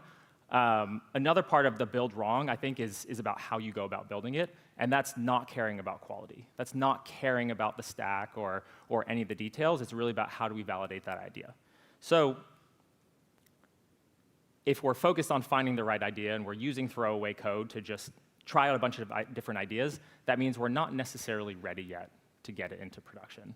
And I think the kind of like a general rule of thumb of when that tipping point is where you do need to start thinking about these things is when your bugs could start harming other people. I think that's like an easy thing that we can keep in our minds. And yeah, that's what we're going to dig into. So before we get into that, want to talk a little bit about vibe coding and what the term actually means, because I think there's a lot of misconception about what this is.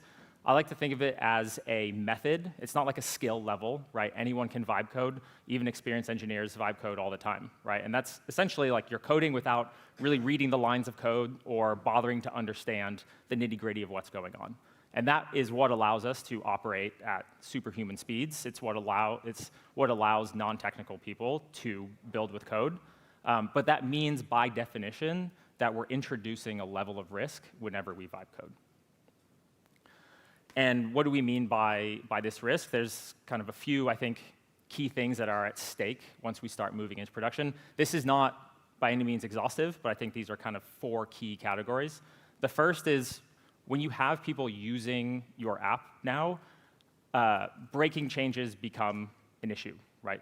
They're of more consequence. When you want to rapidly iterate, add features, you want to make sure that you're not breaking existing things so that your existing users don't have a bad experience.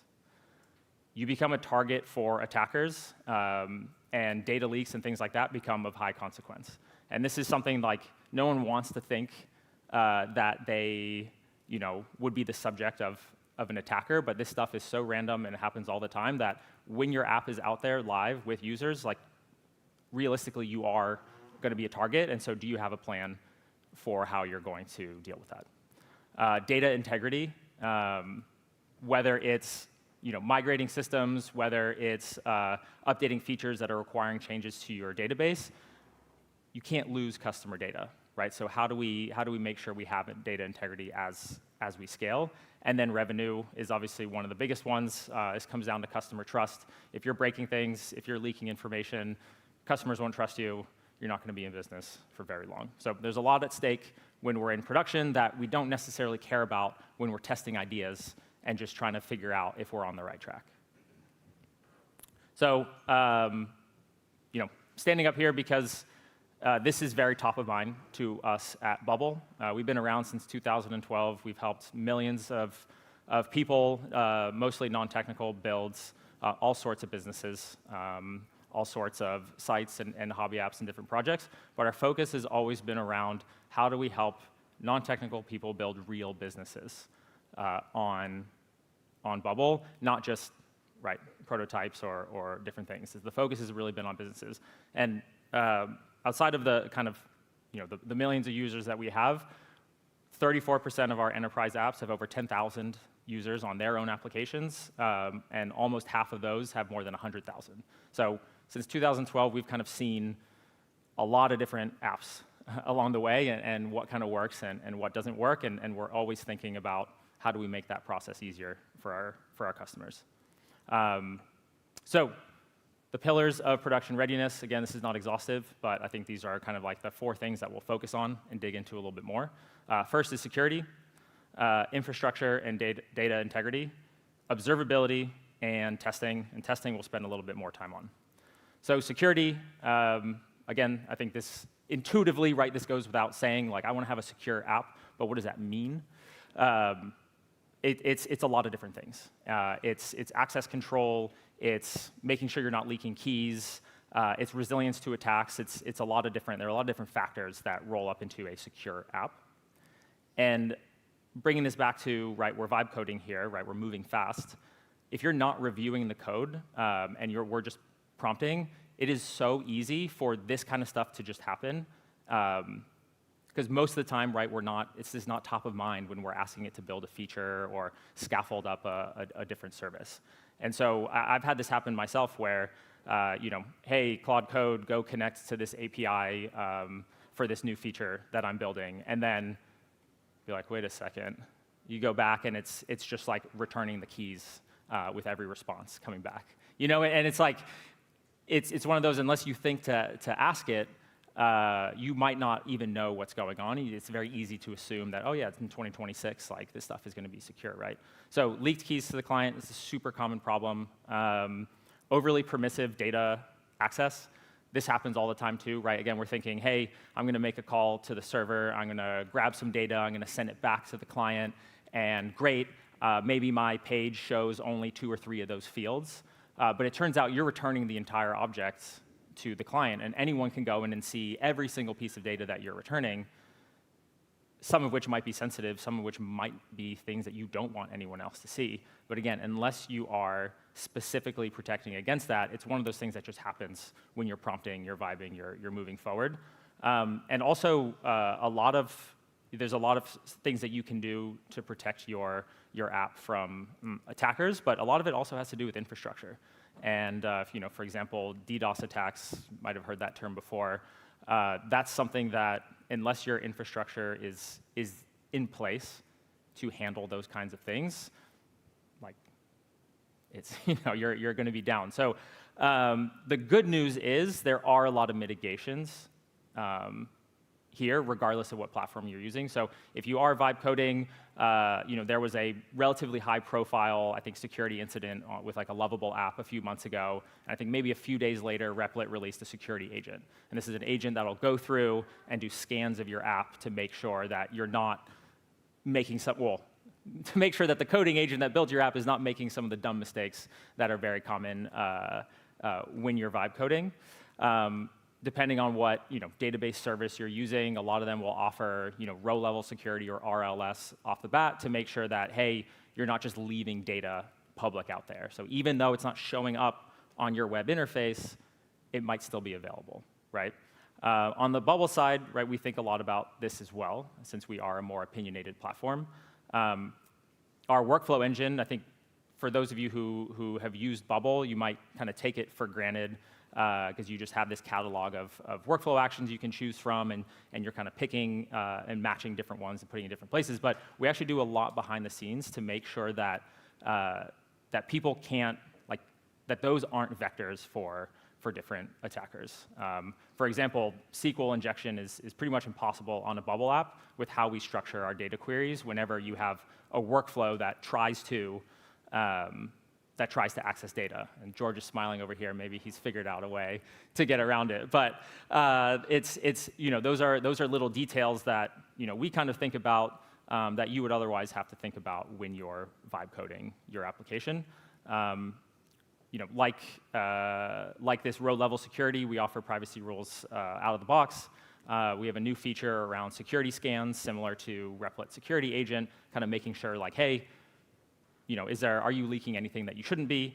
And then our infrastructure through Cloudflare has DDoS protection out of the box, and you wouldn't believe how often this happens, where it's like, oh, there's a little spike there, like, oh, yeah, another app is being attacked, and it just gets handled.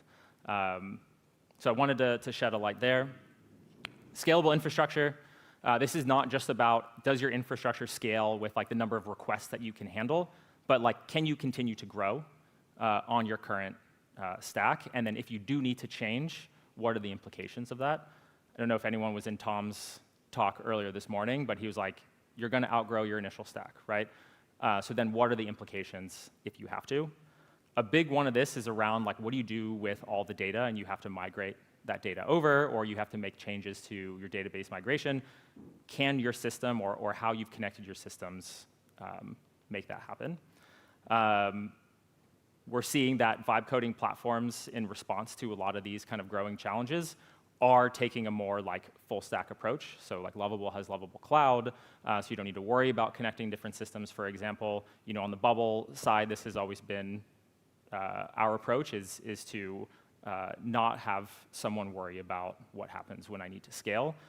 Even things like changing a database table. Has anyone here ever had to run a database migration? It's the worst.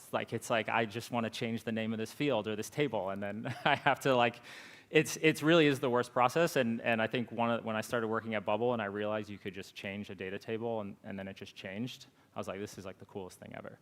So even small decisions like that can have downstream impacts. And then I think the last thing that, again, people might take for granted is that our platform and support teams kind of work for our customers. So if you do have an outage, you are getting attacked, something happens, you do have a team of 40, 50, 60 people who are kind of on call, ready to help out and make something happen. Observability, this comes into, can you like see what's happening in real time when your app is in production? This doesn't really mean anything when you're just testing an idea with users, but once you have something in front of users, this becomes important. So if a user says, hey, your app is really slow, like what's going on? Well, is that a software issue? Is it an issue with a particular workflow, or is it an issue with your hardware? And when you don't have observability in place or adequate observability in place, like you can't answer that question, and it's very easy to start barking down the wrong tree. Unfortunately, a lot of observability tools need to be layered in. There are a lot of really great tools out there, regardless of what platform you're using, but they do need to be integrated in. Most platforms offer a basic level of support, or basic graphs and basic logs, but these often aren't enough information to be able to get into and answer that question, right? Is this performance issue a hardware issue, or is it a software issue, or is it both? So again, if you're vibe coding, it's fairly easy to tell your agent to like, hey, hook up Skylight for profiling, for example. And again, most hosted platforms like Bubble have built-in logs and things that are included out of the box, which help here. We have a great community. George has an amazing tool called BuildPrint, among other things, also provides a pretty fantastic level of observability to help you answer some of those questions as well. And the last one is testing, which we'll spend a little bit more time on. Like we mentioned earlier, once we have users on our platform, making sure that it doesn't break when you make changes is one of the most, it's one of the things that should be top of mind. And testing is what gives us the confidence that when we make updates, we're not going to break something else. Testing is something that's been around for forever, right? It's been a best practice in software engineering for forever, but it was always one of those things that like was kind of like the worst. It was like eating your vegetables. You didn't want to do it because it was kind of annoying to do, but it really has been that line of defense. And what's interesting is that with the rise of agentic coding and vibe coding, testing has taken on this new like superhuman aura, so to speak. And the reason why is twofold. First is that testing actually makes agents better. And it makes it better because the agent actually has to run and read the code that it wrote so that it can now catch any mistakes that it made and actually fix them. Whereas a lot of times it'll just spit out stuff that it thinks is right. So unless it's actually running its own code, it's not going to know whether it's accomplished that goal or not. Even like Claude Code desktop app will spin up a preview instance now and kind of manually check, which I think is pretty cool. But this is a huge component is the fact that it's actually reading what it wrote. And then the second piece is that, well, tests are really easy to write now, which is pretty cool. Now, hopefully you all go home and you start Googling about testing and how do I add testing to my app. A few terms you might come across, unit test is a test that's going to test a very specific piece of logic, kind of in isolation. So if you have a function that takes an input and has an expected output, you might write a test to say, hey, that is always going to be true. Whereas a behavioral test is going to focus a little bit more on an end-to-end user flow. So this might be a chain of events that you can kind of define however you'd like, but represents like a specific user flow or behavior that you might want to make sure stays true. And then another term you might come across, which is becoming more in vogue these days, is red-green TDD, or test-driven development. This is basically the idea where when you're building a feature, rather than just building the feature, you write the failing test. Say, hey, when a user does this, this should happen. The code hasn't been written yet, so it's going to fail. And then you actually write the code or tell your agent to write the code to make that test now pass. So it's a way of ensuring that your you're kind of building in a test-driven and responsible way.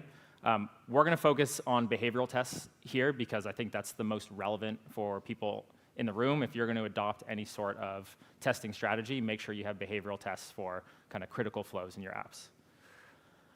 Like I mentioned, coding agents are actually pretty good at writing tests these days. And so it can often be as simple as asking it to write tests for you. And newer models are starting to do this on their own, which again is pretty cool.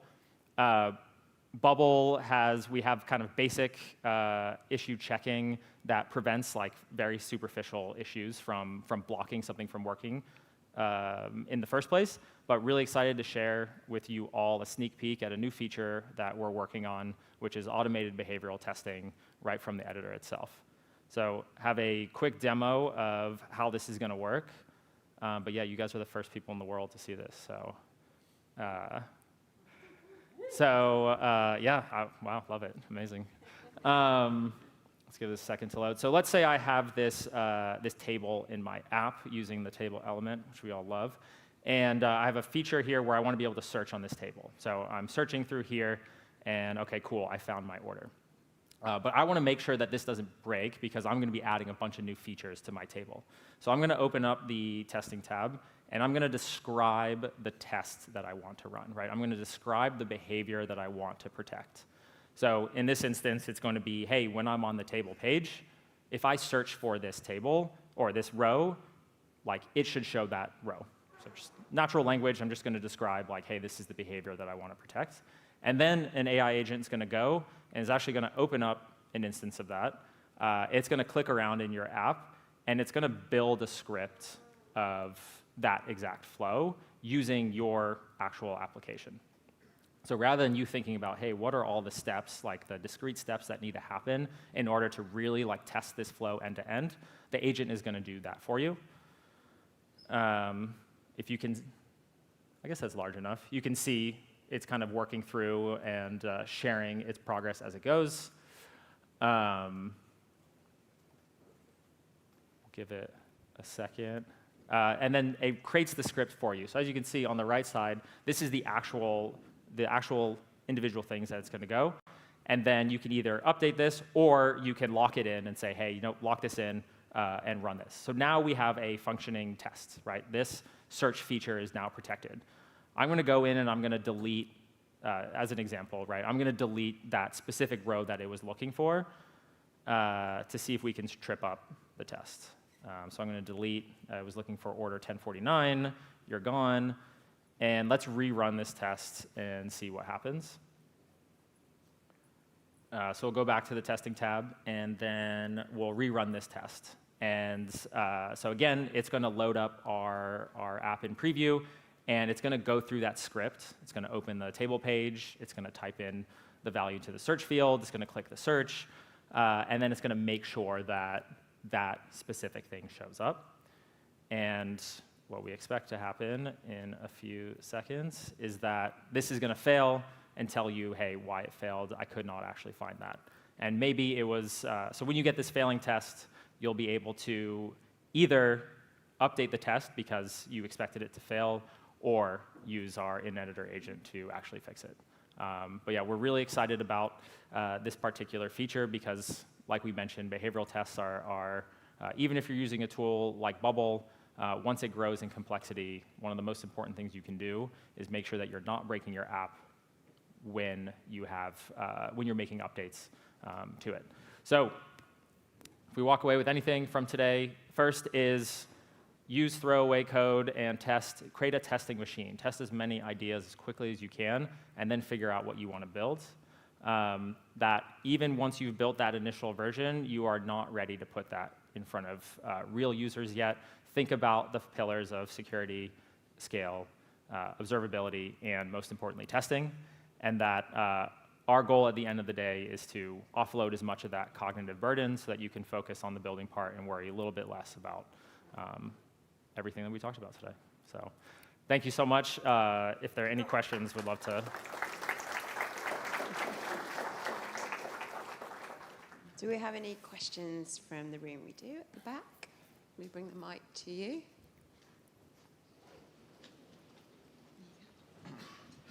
Mine's not really a question, but I put an app. So I put that up on Google Play Console. I found they only care about how the app works. They don't necessarily look for a bug if there is a bug. Yeah. Oh, like if you submit an app to Google? Yeah, no, I did. I found, because obviously it's cheaper to do it than it is with Apple. Right. And I submitted it up to there, and I found that being my first app, it was done within 24 hours, and I thought, why wouldn't they look a bit thoroughly? Maybe they've just, been a bit too kind or haven't looked at it properly, Well, one, you might have done a great job, but two, Google is definitely less strict than Apple in terms of like the level of quality that they expect when they're doing the reviews. They're very particular about like permissions and making sure you're describing any like permissions or features that you're accessing within the phone. But outside of that, like if your app kind of looks bad or there are like some bugs, they're usually not going to flag you for that, whereas Apple is going to be like pretty specific that every click, right, works as expected and looks good. Excellent. Any more questions? Hey. Hey, Nick, thanks for that session. That was great. At Bubble, you would have seen many customers launching their apps and then scaling to hundreds, thousands of users. What are some common themes that they would see as they go through that process that they need to think more about? Yeah, great question. There's definitely a few things. One is the keys thing. It's something that we've seen a lot. It can be, you have like, a lot of times you'll have like a publishable key and you'll have like a secret key. And depending on where you put it in Bubble, like some people will just put the secret key in a place that'll still technically work, let's say in the API connector, but it shouldn't be, like they kind of like put it in the wrong place, and so now it's exposed to everyone. Another thing is not turning on privacy rules. So for the longest time, privacy rules were kind of like optional and not by default, and so you would have people with tons of users where, George has seen this a number of times, where like you're like, oh my God, this app is returning a lot of data. So we've shifted our stance to have them enforced by default, so that you have to be very intentional about like, no, I'm going to leave this data type or this particular thing unprotected. That's fairly common. I think another thing that's fairly common is, Bubble is fairly complex, and while we try and like remove foot guns, like they're there, you can build things, the same feature a bunch of different ways on Bubble. And so someone will be like, hey, my app is really slow, right? Or I only have like 100 users. Why is this slowing down? And it can be very easy to be like, well, it's a no-code tool, so it's going to be slow. But actually, a lot could have to do with how you set it up. And so that can be like, I think a lot of times people will stand something up, they'll run into a performance issue and be like, it's a hardware problem, right? When in reality, there's probably like a fairly simple optimization that we can make so that same kind of like feature or flow now works for 100,000 users. So I think that's like that's probably one of the most common misconceptions outside of like the smaller things like you've leaked your keys or you didn't do like kind of like the bare minimum around privacy rules. We've got time for maybe one more. No, we're good. Excellent. Thank you Awesome. so Thank you, much, everyone. Nick. Appreciate That's it. brilliant. Thank you. Right, that was super practical. And we've got George on at, I think, 4:15. Is that right? So if you want to, your app doesn't turn into a bin fire of security and scalability issues, make sure you don't miss that one. So our next great talk will be at 2:45. I'm really excited for this one. We've got Oana May, who's going to be sharing with us some FANG-level insights on how to make sure you're actually solving the right problem before you start using code. So don't miss that one. That's at 2:45. I'll see you then.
Hello, everybody.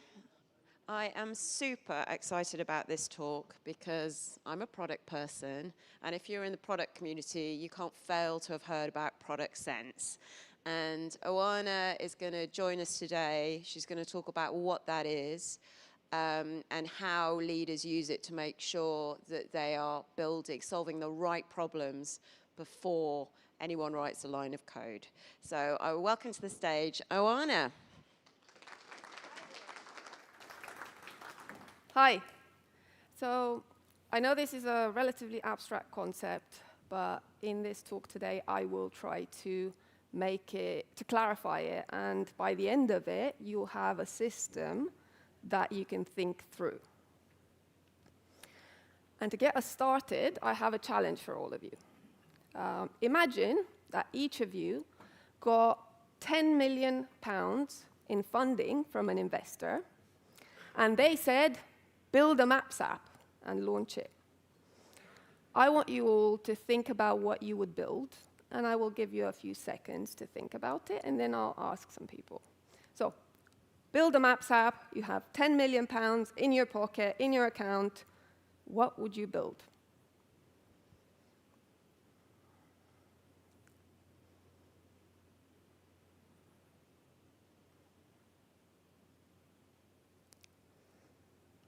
Any thoughts? Anyone? What would you build? Tell me.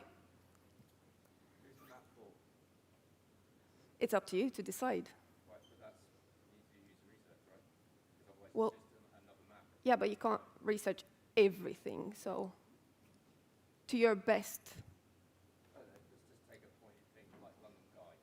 London Guides, okay. Okay, so kind of a London Guides to find places, things like that? Okay. What else?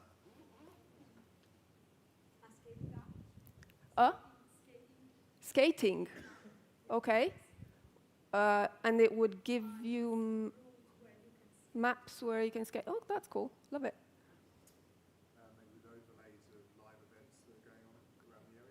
Okay, so a Maps app, like a map with overlays of events. Okay, cool. Historical maps of historical points. Okay. Okay, I see that. Okay, I love that. All right, so we've done this exercise. The purpose of this exercise is for you to see that probably most of you were thinking of some sort of Google Maps-ish application or around that, like putting some sort of points on a map, all right? And this happens because of functional fixedness. And this is very natural. It's how our brain is designed to work. Our brain naturally will jump to solutions or to known solutions, and it's very hard for the brain to get out of that solution space and look at the bigger picture and what problems we're solving. And this is instinctive. And the smarter people are, the more they get stuck in those solutions because the brain just focuses all of its power in refining those solutions. So I'll give you an example that happened actually in our app. So our app is called Moatcraft. We launched it to help primarily software engineers develop this skill of product sense. And users were asking for more content, more in-depth. It's hard to understand what I need to understand, right? So you would think the solution is give them more content, build more in-depth curriculum, like content stuff. But actually, if we had done that, it would have been a failure. Because by using product judgment, we figured out that the problem was actually the understanding, the perception of the value. So we built a very simple feature that now is actually quoted as the user's favorite that tells them exactly what they need to take away from each of those challenges. It's that simple, right?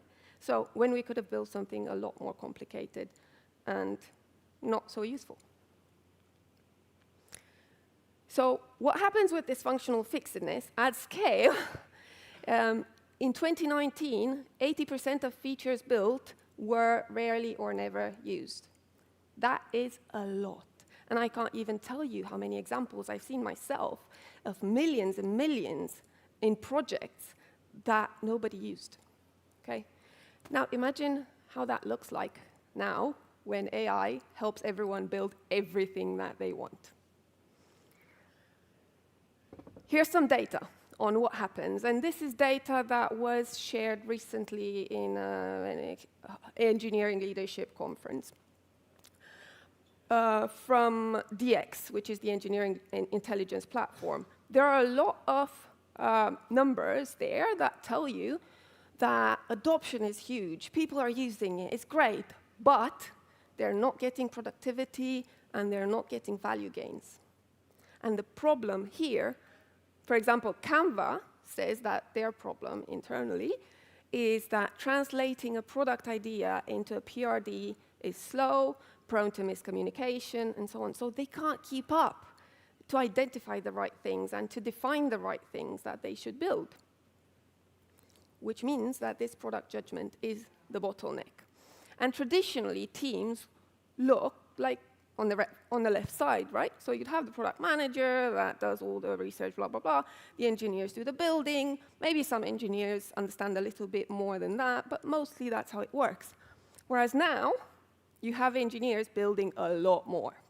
So they need a lot more guidance. So the product manager has to figure out a lot more things. So what do? Because they just can't keep up, which is what Canva was saying, right? And there are two options, two solutions that I've seen in companies that I've spoken with in the past few months. One option is layoffs. They cut the engineering teams, and they work with what they have. And the other option, which some are trying to do, is to hire more product managers so they can have more teams. Again, small teams. Well, you would think that the second option is great, but there are 27 million engineers in the world, and there are 650,000 product managers. So that ratio is very low, and there are very few of them. So it's a function that is about to become very expensive. So what works in the real world, and what I've seen actually in Meta, when I was in Meta, I had more than 20 engineers as a one product manager. But what happened is they were not only talking to me, they were also looking to understand the business, the market, the customer. I would help them learn how to think about these things, how to identify the right projects that they should own end to end and make decisions on and deliver and be assessed based on the value that they create. And this worked really well because I was also managing the stakeholders, so they didn't really have to go into all of those meetings that they didn't want to go into. So this works. You just have to change the way that you measure things in the team. So you would think, OK, let's let engineers decide as soon as possible. Great. But the problem is nobody taught them how to decide. Nobody taught builders how to decide. And it takes years to develop this skill as a product manager.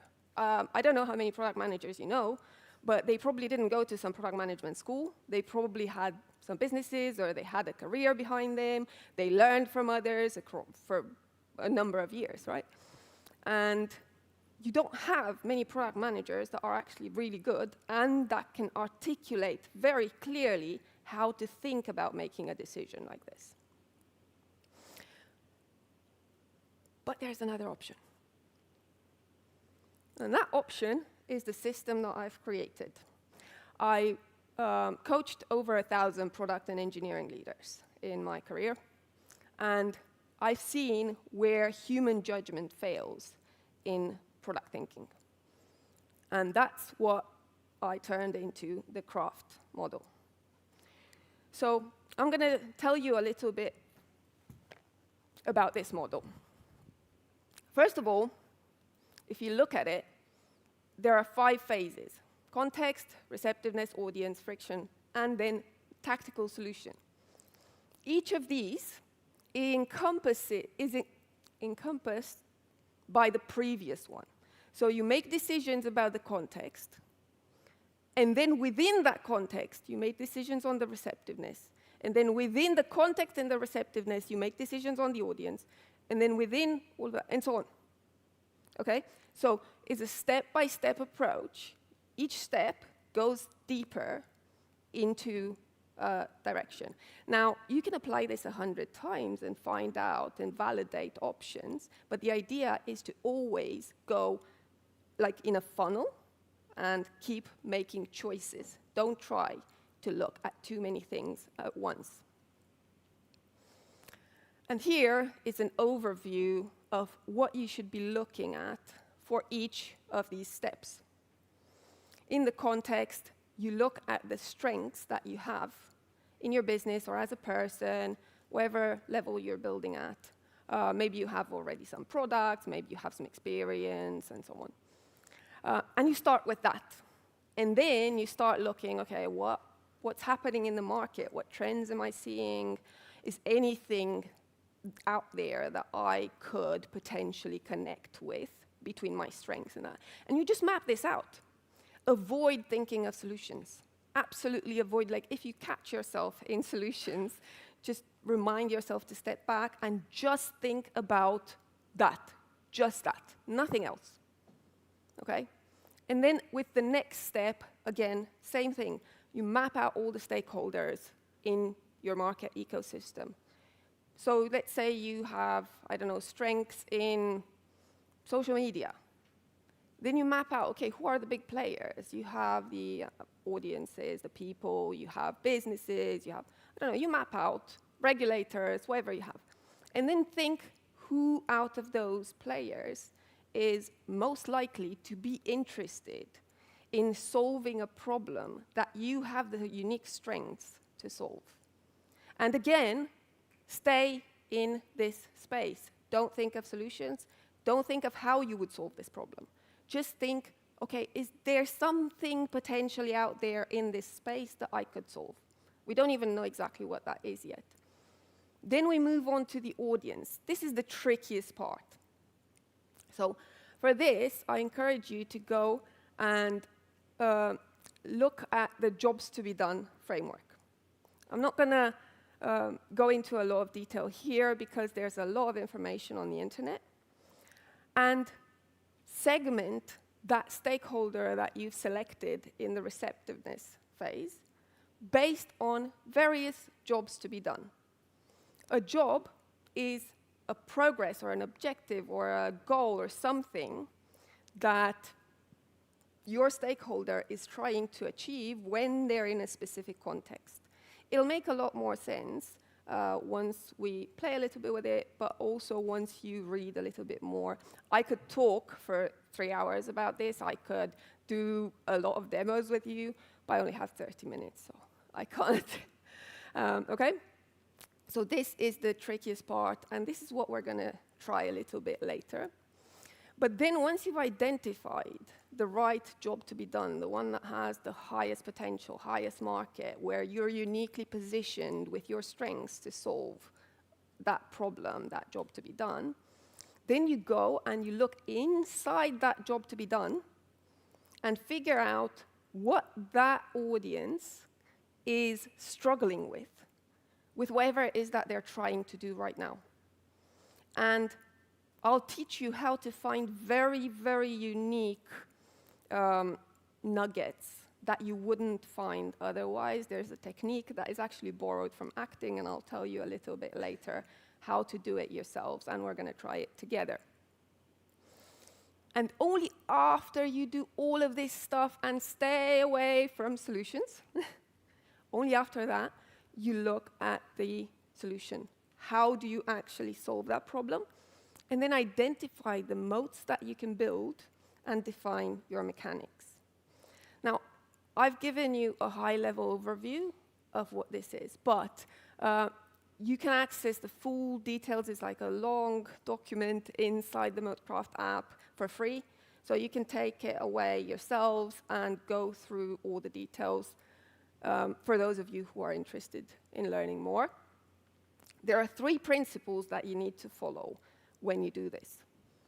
First of all, like I said, do not think of solutions. I've done workshops with a lot of leaders in product, engineering, you name it. I've done one-on-one coaching sessions. Everyone tends to think of solutions, ourselves included, right?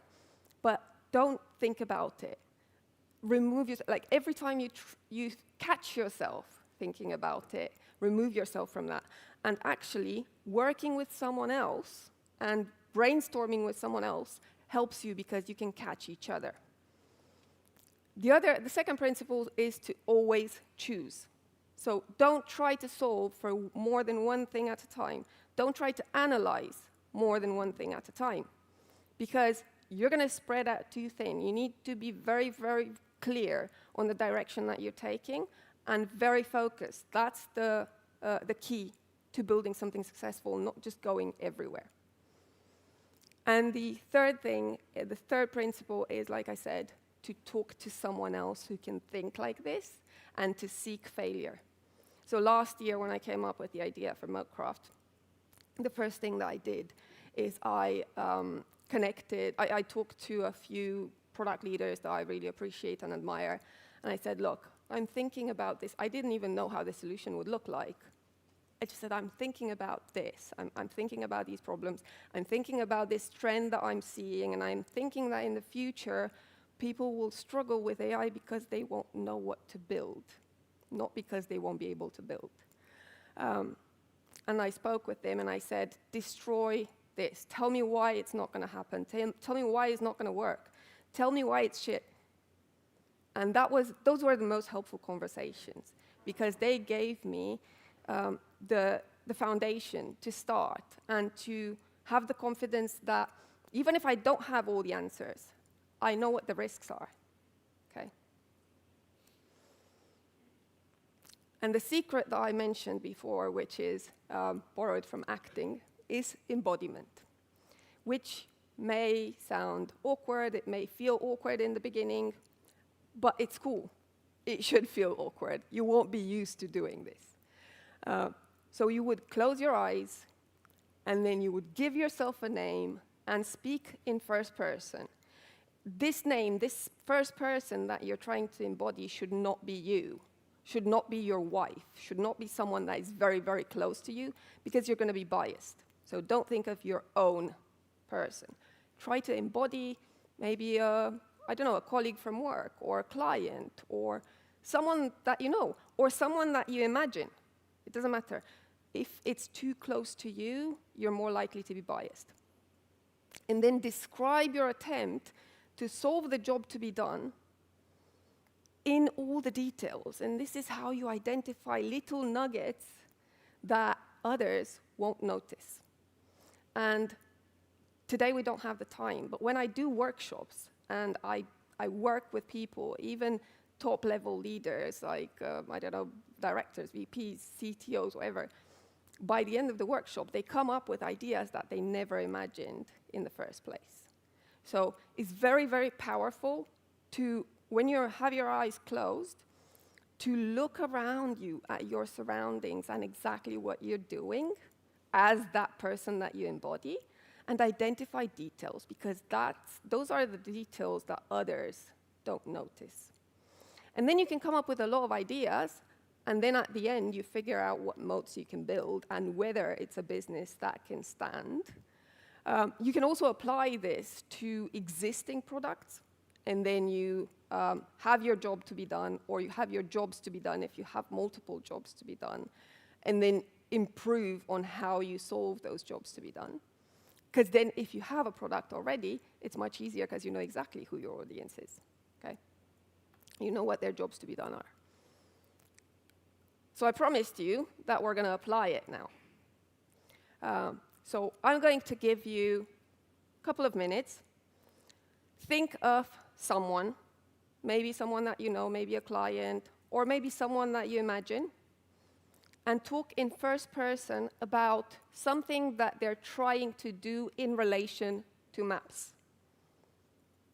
which I like the skateboarding one because that is unique. So that is a person that is trying to go and skateboard and they can't find where to skateboard. That's interesting. But maps is not only geographical maps of locations, it's also you can map out journeys, you can map out historical progressions, you can map out experiences, you can map out your house, you can do star maps. There are so many maps-related things. So take a couple of minutes and just try this. Just close your eyes and imagine you're someone else.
Okay, I hate to interrupt the thinking, but we're going to run out of time. So, who came up with something interesting and new that they didn't think about before? Tell me. So mine was about a safety, like a map that gives you safe routes in a city. Safe routes in cities that you don't know. Yeah. Make sense? Yeah. Yep. And what I hadn't thought about, even though I've experienced that a lot, is the vulnerability of having to pull your phone out when you're in an area There where you you're go. already unsafe. Very unique thing, a vulnerability of having to pull your phone out in places that might be unsafe. Interesting. Tell me.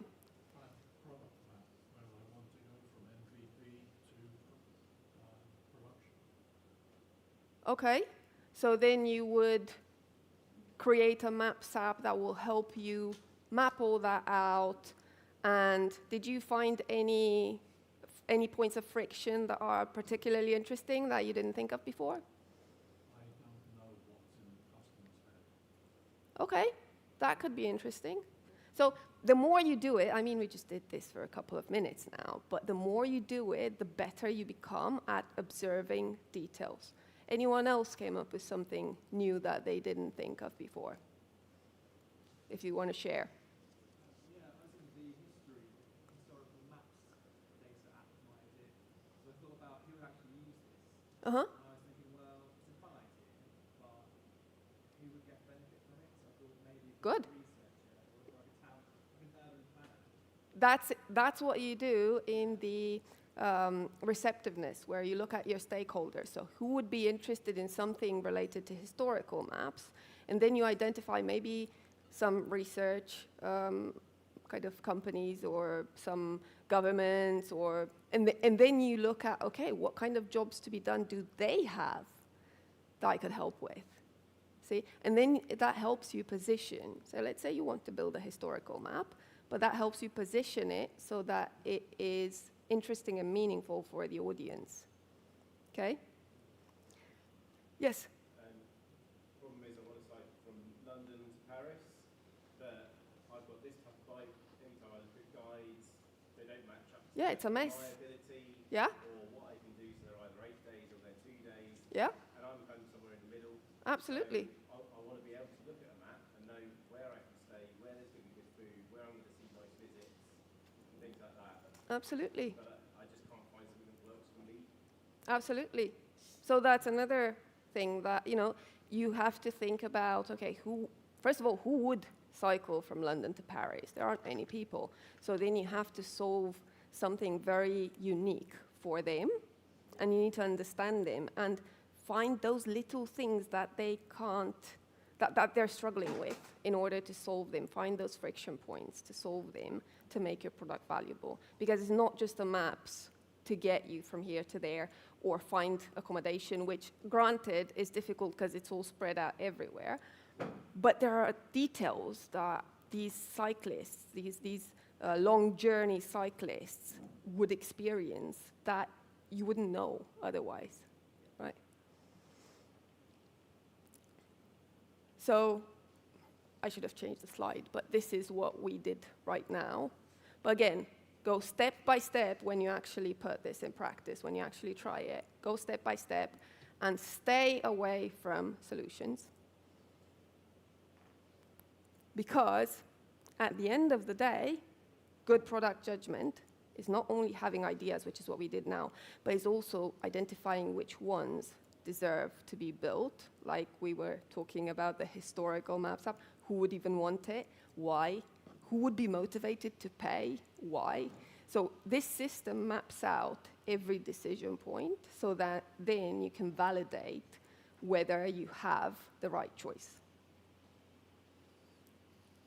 And to end, I want to share access to the Moatcraft app. So if you want, you can access it for free. There's also a code here that will give you extended free access, which is, I created it for Create With.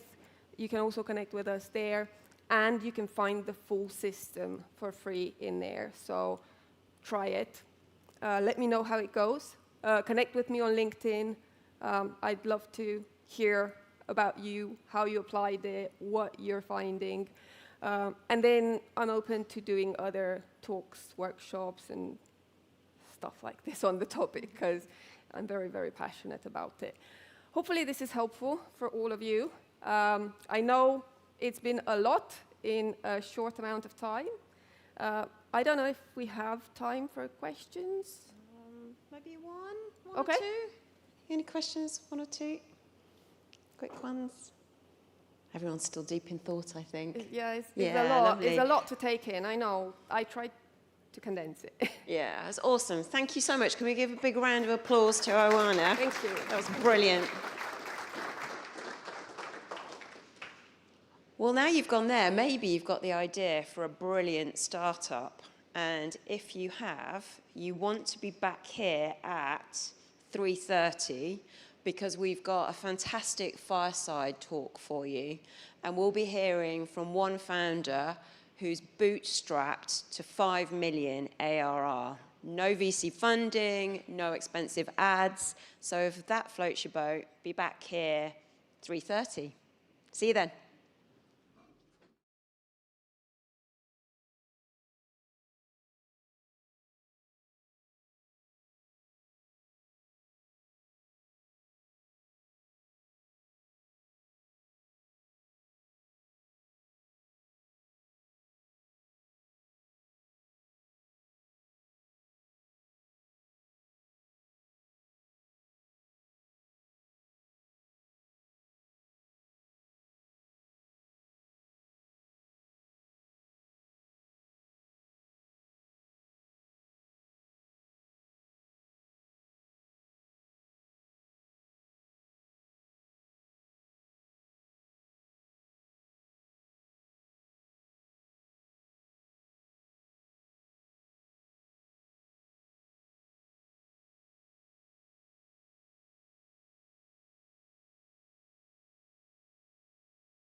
Ooh.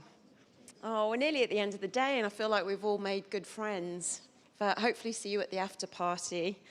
So our second to last sort of guest this afternoon, it's not even this evening, this afternoon, I'm really excited. We're bringing two founders to the stage for a fireside chat. We have got Tanya, who is founder of rankingonai.com, and she'll be chatting with Marie, who co-founded Tally. So they're going to be talking to us about why distribution is the new moat, and we'll be hearing all about how you can build a business to 5 million ARR while bootstrapping. So I'm going to welcome to the stage Tanya and Marie. Please give them a really round of applause.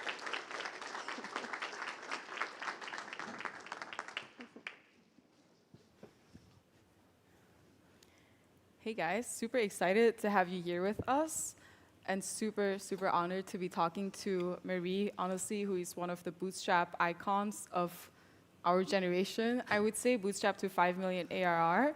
I think everyone in the room today would love to know a little bit more about how they've grown the way that they have. And so maybe for our first question with Marie, what do you think is the secret to your success with Tally? And how you guys have been able to grow bootstrapped? Yeah, great question. First of all, hi everyone. Great talk, Tanya, just before this.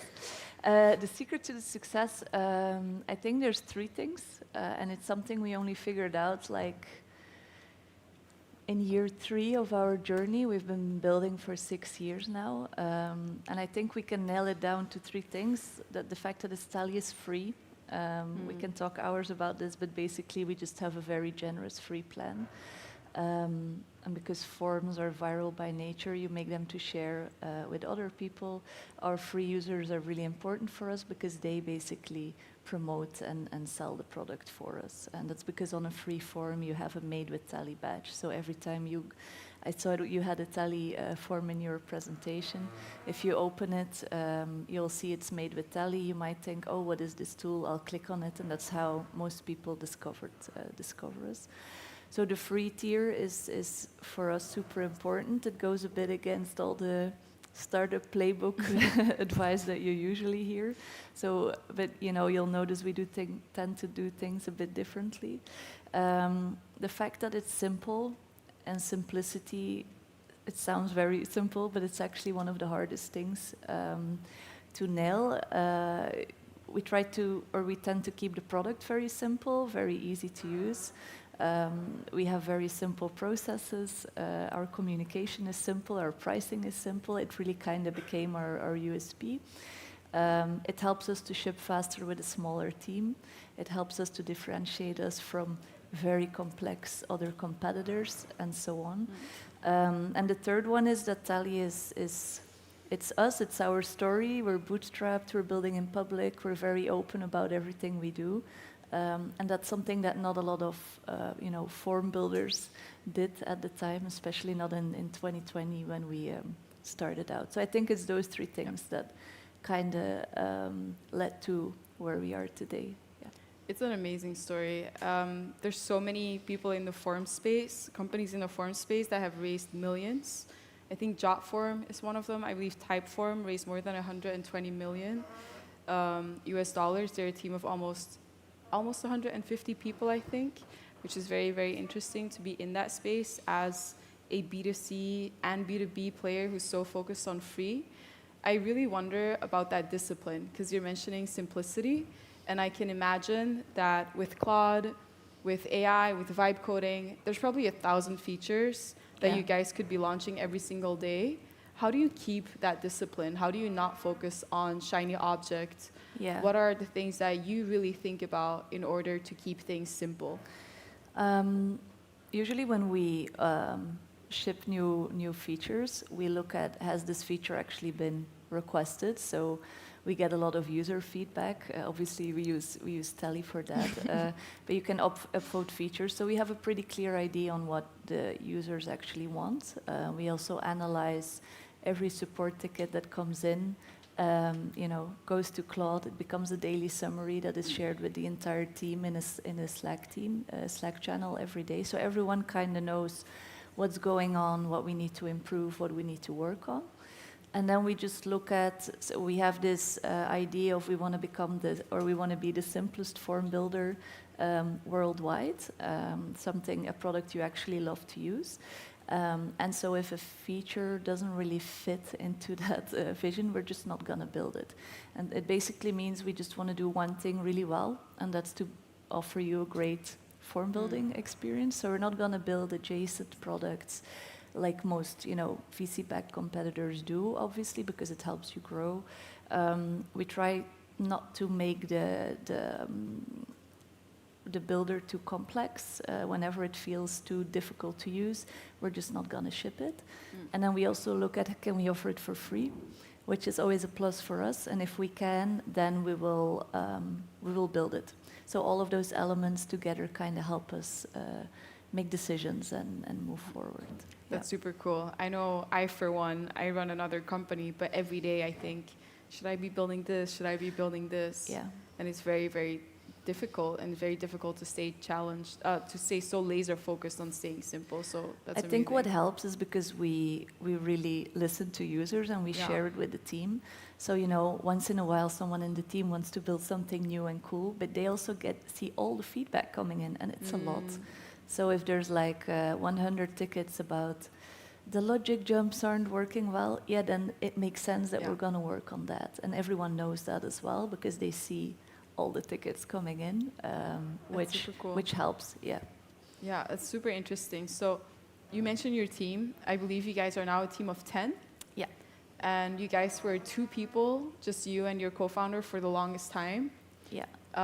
In one of your letters, you wrote that you were, Tally's always said that you guys don't do marketing, but that then you do marketing in your own way, and that at some point you decided to have your first marketing hire. And so I'm super curious, what does that marketing hire do? What is kind of like the main thing that they focus on, or things that they focus on? Yeah. I indeed said we don't do marketing, which is not entirely true, but I think we do it in our own way.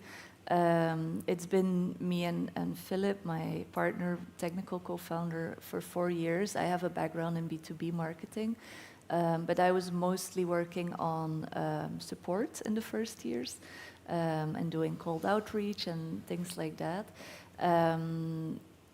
Something we have done since day one is, and it's something that I think has helped us right now with SEO and AEO as well, is that we've always been very focused on social listening. So basically we track the whole internet for conversations about form builders, or maybe someone is looking for a free or cheaper Typeform alternative, or a not so ugly Google Forms, and then we make sure that we are there and that we can pitch Tally. And that's something we did from day one. That's also something the marketing manager is doing right now.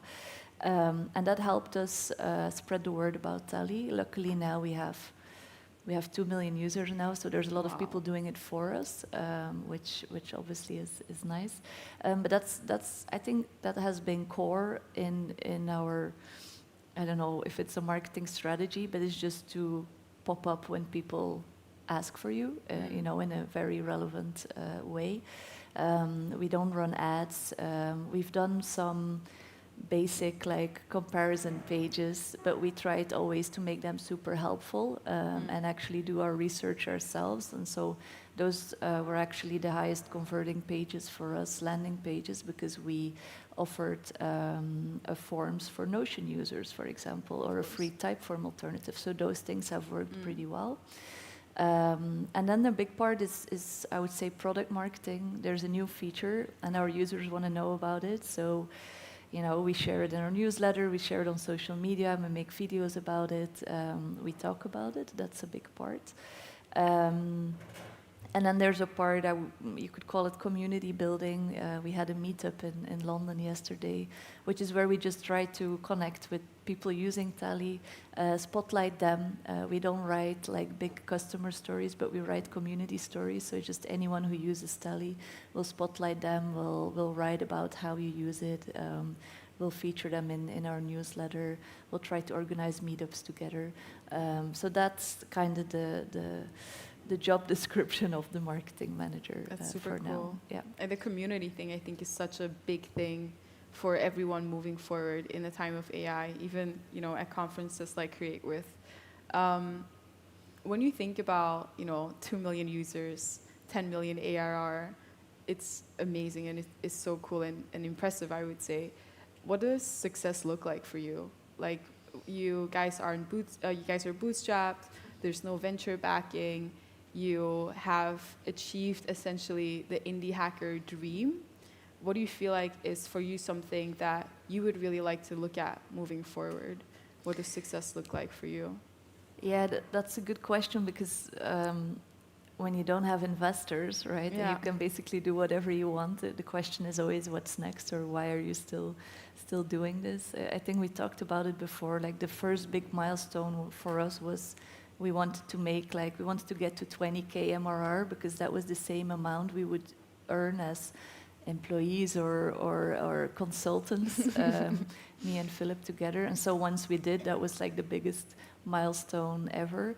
Obviously now we're in a different phase. I think at one point we realized that this was not just a indie hacker side project anymore. It's also not something you can run with just 2 people. So then we had to decide, like, do we want to build a team? Which we did. We're a team of 10 people now. And so the challenge is a lot more in not just how do we build a product, but how do we build a company around this, and how do we build a team that is not super dependent on us. So I think that's the next big challenge for us. But besides that, we have the freedom to work on what we love. We can build and market and create, and we're on. We are our own bosses. So as long as we enjoy it, we'll just continue doing more of the same. Yeah. That's super cool. I think that's a dream for a lot of people in this room. I'm gonna ask one more questions, and then afterwards, I'm gonna give you guys some time to ask questions. So maybe start thinking of a couple of questions I would like to ask Marie. My last question for you is, so you guys took about, I think, 4 years to get to your first 1 million ARR. Is that correct? It was 3 years, something like that, I think. And then you went 4 to 5 million in less than half a year, right? So I ran the numbers, and ChatGPT tells me that you will achieve about 10 million ARR on this growth trajectory in late 2028, which is not that long. Honestly, it's very fast. But what do you think? Do you think it will take longer? Do you think it will be faster? What do you think is like kind of your bet? And we're going to look back on this at some point. I also asked Claude already a few times. I mean, if we look at our numbers, it should be about 2 more years, I think, to get to 10 million. It's the most conservative trajectory. Yes. Yeah. I'm always careful with making bold predictions about the future. I think 10 million with a team of 10 has always been our dream. I'm getting more confident that I think we will get there, and I haven't really thought about what comes after that, to be honest. But I think if we could do that as a bootstrap team, I think that will make for a great story, and it also proves that you can build a business in a different way. We also feel like we don't need a lot more people in the team to be able to grow faster. Obviously, people finding us through ChatGPT and Claude has accelerated the growth a lot. That's something that we couldn't have predicted a few years ago. So who knows what the future will bring. But yeah, I hope we can keep up the growth. Yep. It's super cool. 10 million with 10 people. Applause for that. Let's see. Rose, would you like to? Who would like to ask a question? Yes, Marion. Hi, Sorry. Hi, Mari. I've been using Tally for years now, primarily as a Notion users, because even they have forms now, like Tally is way better. Anyway, Tally always seemed to be very down to earth, not in the craziness of everything, which is great. I appreciate that, and of course the openness of everything. So I'm wondering, like, what's next for Tally in terms of maybe features, maybe approach, because I feel like you took your time with AI, for example, Yeah. which once again, absolutely not something like to point on. I think Yeah, it's yeah. good. So what's next? Yeah, yeah. AI took a while indeed. I think it was like 2 years ago. People started saying, "Oh, we want AI or AI forums," and then when we asked, like, "But what do you actually want it to do?" You know, the answer was always very unclear. So we only wanted to implement AI within the product if we thought it could be really helpful. And I think we found a way. You know, the AI assistant is, I think, since today rolled out to all users. It basically helps you create forms, so build forms, add logic, add formulas, designs the form for you, but now can also help troubleshoot. So if you're stuck somewhere, you know, it should help you fix the issue instantly, which I think will be a huge gain for users. It took a while because it turns out it was not that easy to build for the team. So it took us a while indeed. I think next to that, how do we see the future? MCPs, I'm sure there's been a lot of talk about MCPs already today. The way people use Tally is changing, right? You don't actually need to leave Claude to build a form. You don't need to leave Claude or ChatGPT or whatever you use to analyze your form submissions. You can just ask it, like, hey, you know, how did my support form do yesterday? And it will analyze it in an even better way than we can for you. So I think investing in that will only become more important for us. We were a bit scared about what will AI and vibe coding do to a tool like Tally, but actually we're seeing quite the opposite. If you ask Lovable, you're building a new product or a platform. At one point, you'll hit the point where you need a contact form or something. A lot of people are not gonna vibe code it or build it themselves. Why would you as well? You know, there's a lot of technicalities that go with that. So it will just say, hey, you can just use a free option like Tally and embed it. And I think we're a bit uniquely positioned because Tally is quite affordable. And because of the free tier, you know, you'll maybe more easily use the free product than build it yourself. So we're actually seeing a lot of more people discovering Tally through other AI tools, and I hope there will be more of that in the future. Feature-wise, we're a bit in a boring phase now. We're working on compliance, something we postponed for a very long time. So SOC 2, ISO, all of these things, you know, it's not sexy features, but it takes time. That's something we're working on now. But then as well, importing forms. So if you just have a type form or a screenshot from your Google form, you can just drop it in the tool and it will turn it into a Tally form. Multilingual forms, for example, are also coming. New formulas. So yeah, lots of features lined up.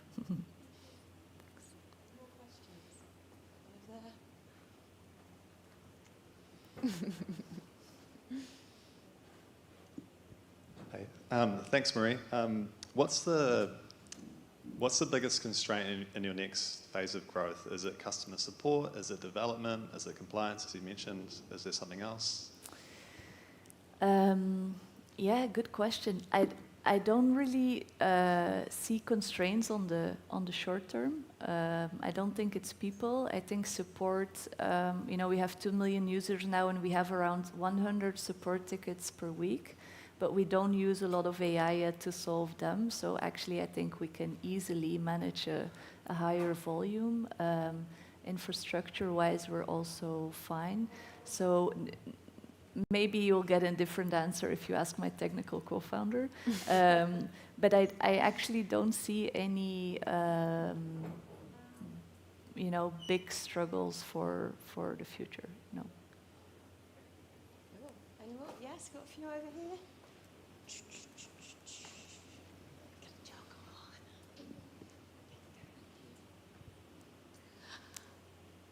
As distribution is the new mode, I was wondering, focus is so important, as you know, for bootstrap founders.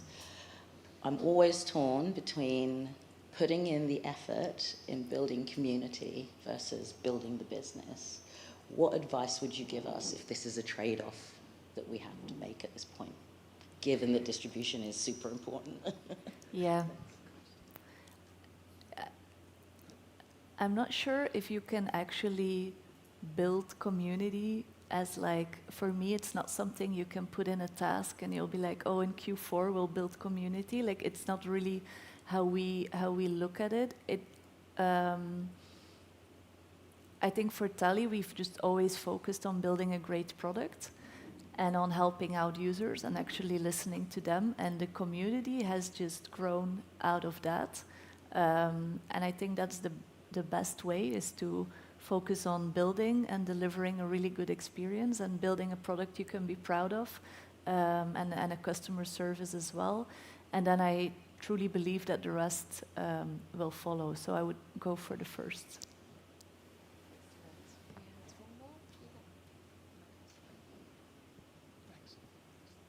Thanks for the talk, by the way, very inspiring. Thanks very much. I'm really interested in the kind of the beginning phase, right at the beginning, where you kind of trying to work out, how to balance the costs. And you're saying that you're kind of leading with this free product. I just wondered if there's how did you balance kind of the expense of providing a free service versus earning revenue, and how that kind of worked right at the beginning? Yeah. So our thinking was, if we wanted a product that could have product-led growth, right, that could sell itself, because we don't really like doing sales, and we also didn't want to hire salespeople or manage them. So we intentionally chose for a product like Forms. The thing is, if you want to do this in a very crowded space, right, like form builders have been around since the beginning of the internet, and there's even more now. You need to do something drastically different if you want to do it with just 2 people and no budget, right? So for us, that was the free plan. It was kind of a non-negotiable. If we would have had the same pricing like others, then we would also need the same marketing budget to sell the product.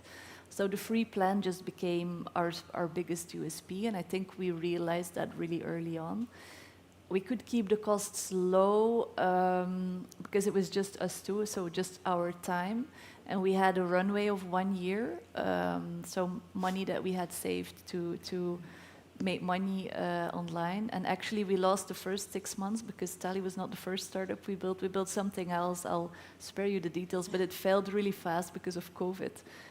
So we already lost 6 months. We had 6 more months. And my partner is very stubborn, so that helps. Because once in a while I was also like, we're not making any money and we're giving everything away for free, so it doesn't always feel right. But we honestly also didn't know how to spread the product without making it free in the beginning. So we just had this laser focus on getting more people on board, and then we'll figure out the rest later. And luckily, some people started paying after those 6 months. So that's kind of how it went. But it was stressful.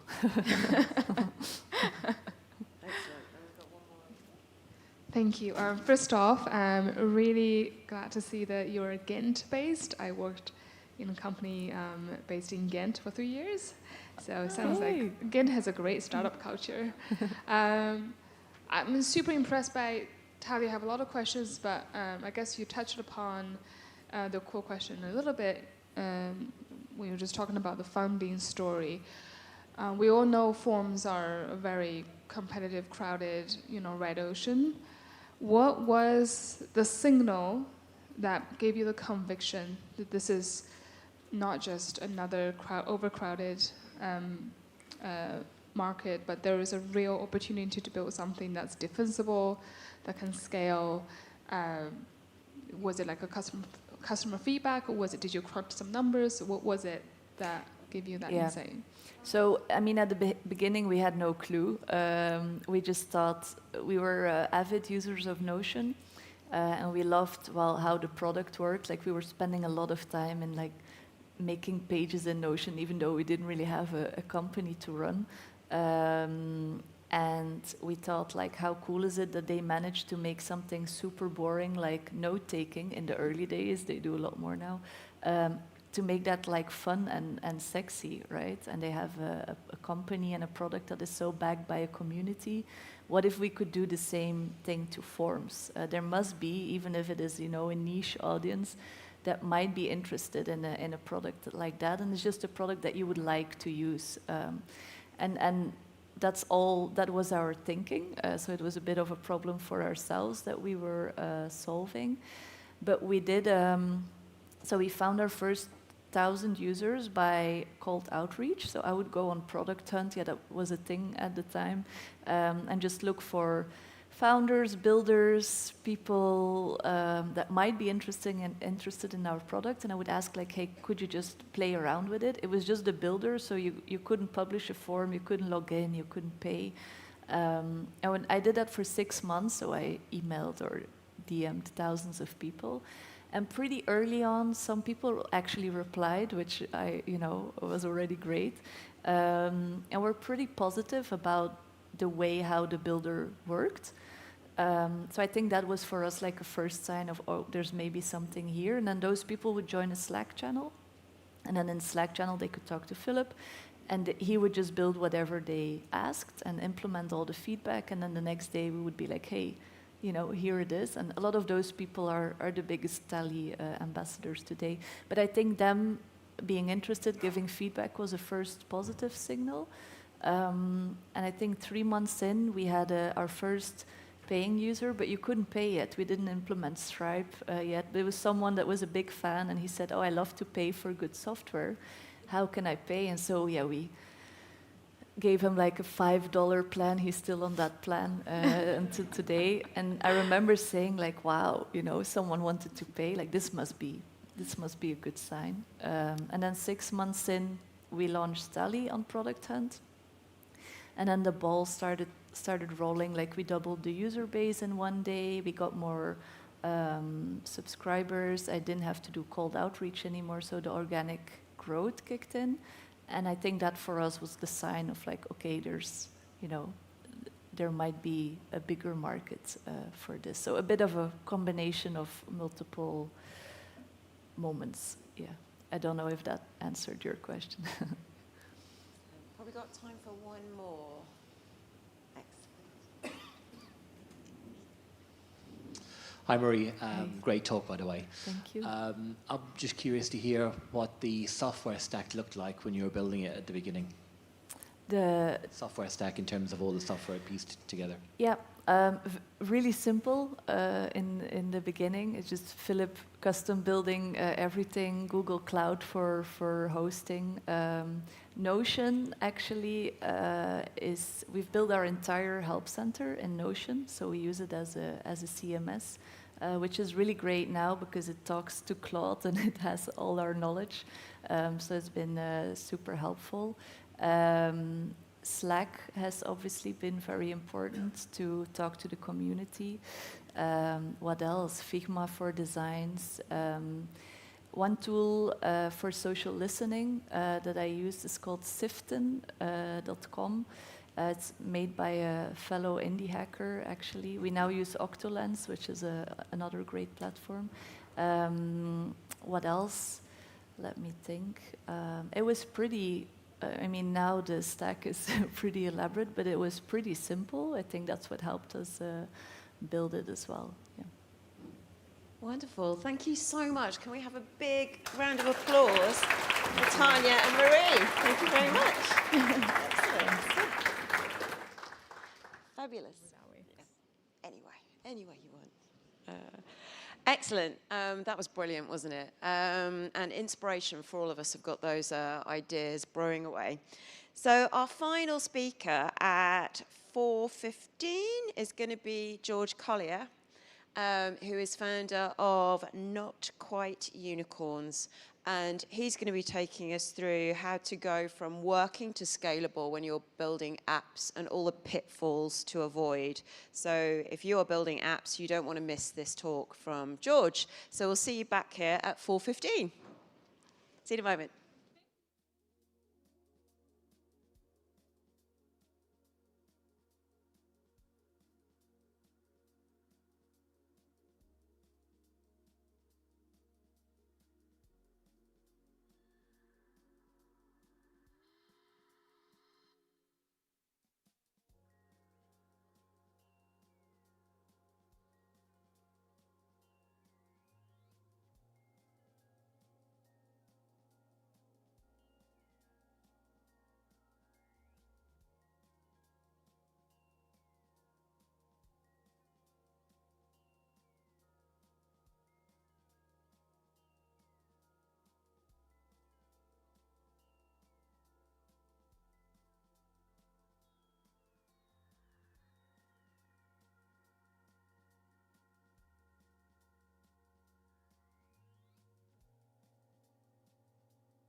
Oh, so you're going back. Taken off from work. Yeah, next time Evolve, yeah. It's a big tech conference. It covers everything from quantum I did to... hear from them, like there's another event happening there, Yeah. about hackathon. But it's just that it's a working day and I took off just for this. Yeah. Although, it turns out it's not a working day. You think you're shut. They're all on the beach. Either it's too hot or too cold. Yeah, exactly. Yeah. And everything breaks, in the scenario. Exactly.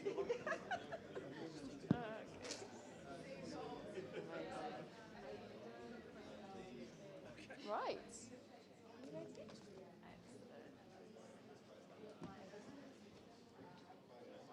Hello. Well, we're here. It's the final talk of today before we hit the after party. Anyone going to the after party? Yes, we are going to the after party. Amazing. So, George is going to join us, and George is the founder of Not Quite Unicorns. Loads of experience helping teams build apps that are scalable. So we're going to hear all about that. So if you are building apps, you want to listen to this talk. Please welcome to the stage, George Collier. Yeah, thank you. Thank you so much, everyone, for coming, and thanks to Create With for inviting me. I say building your app to scale here. We can probably call this a pragmatic guide to scaling your bubble app. I'm going to try and talk about stuff that you guys can actually take home and implement in the stuff that you're working on. But I want to first kind of say what I mean by scale. Scale can mean two things when we're building products. It can mean the number of people that are using something, the amount of work that's being done on an application. And it can also mean the breadth of the product. So how much different kinds of things can users do on the application? And I want to cover both of those today because AI has meant that the burden of creating new features has become a lot smaller. So we need to be a lot more judicious about what we're actually including. The time to build is tending towards 0, which is great for people like you and me, where we just want to build stuff. It'd be great to hear what kind of stage of building people are at. We'll get a little quick cheer. People who are currently building something or have built things in the past. Okay, thinking about building things but haven't started. Hey. People that are working on software as a service that kind of like been around for a few years, like you've been in this a while. Yeah, okay, cool. Okay, so like the cost of building is tending towards 0, but we need to make sure that we're able to use that effectively. Global deployment and scaling is basically free. Like the capital required to actually create a product is pretty much 0 now. Any free tool, like there are plenty of free tools that you can use to deploy things, whether it be Vercel or other kind of hosting platforms. It means that there's very little risk to go ahead and just try things out. And the accessibility of product development is increasing. So people that normally wouldn't be able to build something, whether it be because of a lack of knowledge or experience or a lack of financial means to do so, are now able to do that. And that's really great because it democratizes the kind of product knowledge and thinking that people really want. So a failed experiment is free. Prototyping, if it doesn't work, the worst that happens is you get mildly annoyed or your demo goes slightly wrong. But what we need to think about is what happens when we're actually building a product that users actually end up relying on. We can build things and we can prototype, but ultimately if it doesn't work, then that has a direct impact in people's lives. If you are building a CRM app and that doesn't work, then a company might lose a day of leads that they get in. So it's really important that we're able to build something that works reliably and we know how it works. So who am I? So, you know, I'm not talking out my ass. I've run an agency. We work primarily on applications that have scaled already. So these are applications with maybe 100,000 users or plenty of funding. They are at a stage where they are hitting the consequences of the decisions that they've made early on. So I have a pretty unique perspective in this because we rarely build apps from scratch. We get called in later to fix the problems introduced by the decisions that were made early on. So we can see across a ton of different niches and SaaS verticals, we can see what traps people keep falling into. And there is a lot of the same, and there's a lot of common patterns. And that's what I want to kind of show you today so that you can stop making those mistakes yourselves and can set yourself up for success. So the first thing that I want you guys to all remember is that you are not Google. A common trap that founders or product builders will fall into is trying to build what they think a successful company has as its technology. Actually, that's not really necessary. If you're trying out an idea, you want to get your first customers, the reality is that you don't need to plan for 1 million users, because in all likelihood, you're not going to get there, or even more likely, you might get close, but the product isn't going to be what you initially built. So it's really important that you can keep everything as simple as possible and no simpler, because everything that you add to your application is a bit of complexity that's going to be really hard to maintain later on, and ultimately it's work that you could be better spending on sales if it's your own company, for example, or building features that users actually want. Of course, as your app starts growing, then you need to start thinking about more complex systems and how they're going to scale. But what I would try to discourage is thinking about these problems too early. The general thinking principle that I want you guys to remember today, if you can, is to keep your options open. Don't build in a way that boxes yourself in, and everything that you do should be a two-way door. So when you make a technical decision, make it one that you can go back on later, and it's not kind of choosing a path that's going to be very hard to change if it becomes necessary. Choosing a platform is the first step of building a product normally. There are tons of options. It's kind of hard to choose a very bad option nowadays, because if it's a bad option, they've gone out of business by now.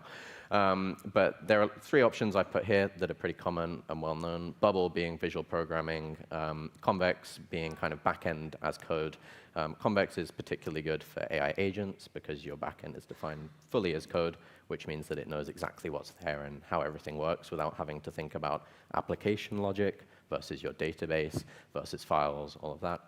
And then Supabase or Postgres. Supabase is just hosted Postgres. That's kind of a pretty standard approach to building a new application, but is slightly more technical, I would say, than Bubble or Convex. So like I said earlier, we don't really want to solve problems that don't exist yet, because if you're still demoing to your mother and trying to get those first few sales, the reality is they don't care how your application is built. You might think that they care or feel like it has to be built in a certain way, but actually you just need to make sure that it does the thing that they are looking to buy. We can have 3 core things, or we can have 24 core things. Like, the overcomplexity isn't going to change anything meaningfully for our business, so we want to make sure that we can keep things as simple as possible, else we risk spending time, and by extension money, building things which aren't actually contributing to our bottom line of getting users, getting revenue, and proving that the product works. I would also try to encourage you to use boring tools. It can be quite trendy to do things like, oh, I need to self-host my database, for example, or I want to build custom file storage on a VPS, right? All of those terms, like, they sound very buzzwordy, but the reality is that for an early stage product, you're always going to be better using a managed service. And by managed service, I mean something which outsources work to someone else. I put examples down here. These are pretty common. Of course, every use case is different, and these are by no means the only options that exist. But where there is a kind of industry leader or a standard, try to use them, because AI agents will be able to understand it, which makes it more effective at implementing them, and it means that they're kind of tried and tested. Don't undervalue your time when choosing those tools either. Don't fret about the kind of minor differences in price, particularly if it's going to save you a lot of time. Would you rather spend $20 a month on a tool which takes you 6 hours to set up, or $50 a month if it's going to basically make it instant? Obviously, that might change as your business does, but by our way of building, we want to make sure that we can give ourselves options, and it's rare when choosing a tool, unless it's your entire backend, that you're locked into that forever. So try and optimize for time and simplicity rather than cost early on. Another big trap that we see is some applications will make it very difficult to get paid. So we have applications that have done $60 million in revenue, right? They have a lot going through them, but it's very hard for them to make new sales. And it's like, well, how can that be? And it's because the technical decisions which shaped their billing infrastructure mean that it's hard for them to do things like create custom plans for enterprise deals, or update their pricing, or experiment with different pricing. And getting paid is the core of any business. So you need to make sure that you're able to do that as easy as possible and as reliably as possible. If it's kind of fiddly or difficult to ship pricing changes or to onboard enterprise clients onto custom plans, then fundamentally that's going to be a constraint on your business growth. And it's a really silly constraint because it means you have a ton of people that want to pay you but are just not able to because of how the app is built. How do you actually avoid this? Number one, using well-known kind of payment providers. I put some up earlier. Polar, Stripe, Paddle are all quite common. A specific option that I recommend is Autumn, which integrates with Stripe. Stripe's the payment processor, but Autumn basically handles all of the custom plan kind of stuff and makes it easy for you to build custom billing plans for users. That might be one worth considering. So, like I said earlier, the time to be able to build a feature is basically tending towards 0. But I think everyone here, myself included, would risk falling into the trap of building something that users don't actually need just because we can. And it's a very easy thing to fall into, right? Because when it is so easy, just throw off a prompt and then a feature gets built, you don't think about how the users are actually going to end up using it. You miss attention to detail, and you risk adding complexity to the application, which users, if it's a feature which users don't actually end up needing, then it's basically a dead weight and a drag on growth, because everything that you add to an application is going to kind of, roughly speaking, slow down future development because it's an additional layer of complexity.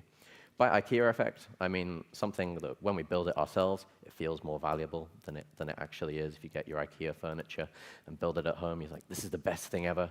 But it might not always be the case. So the best thing that we can do is really kind of try and constrain ourselves as far as possible to building things that users specifically want.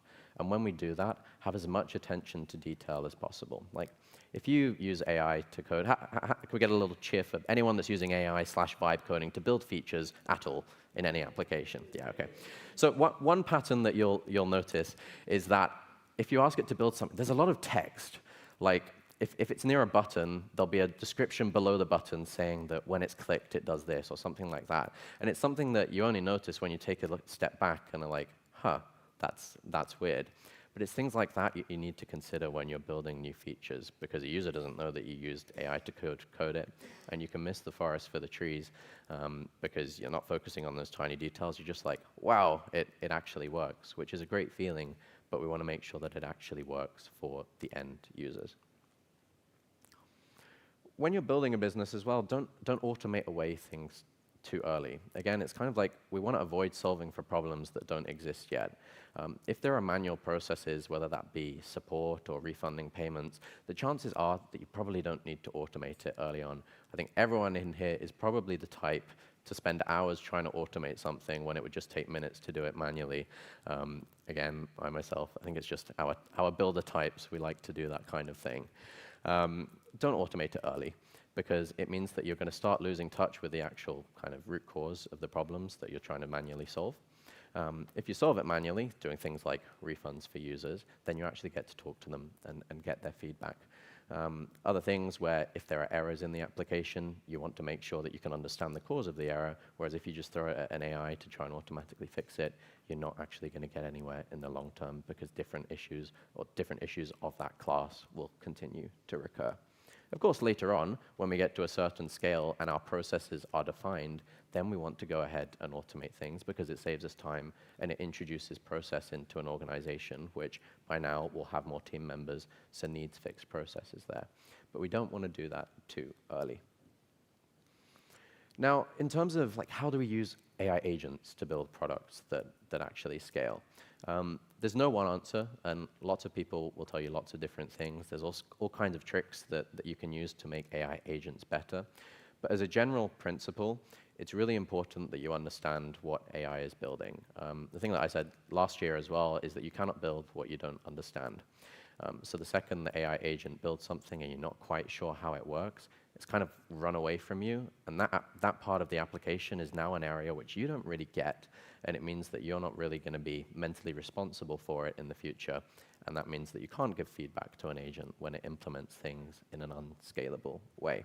So for simple stuff, like which are low risk, handing off to an agent is absolutely fine, but I would try and avoid, where possible, outsourcing the thinking. If those kind of engineering thinking skills don't come so naturally for you, or it's something you have no experience with, then I would still recommend getting the agent to explain the decisions that it's making so that you can understand exactly why it's making certain decisions, because that's ultimately how you learn.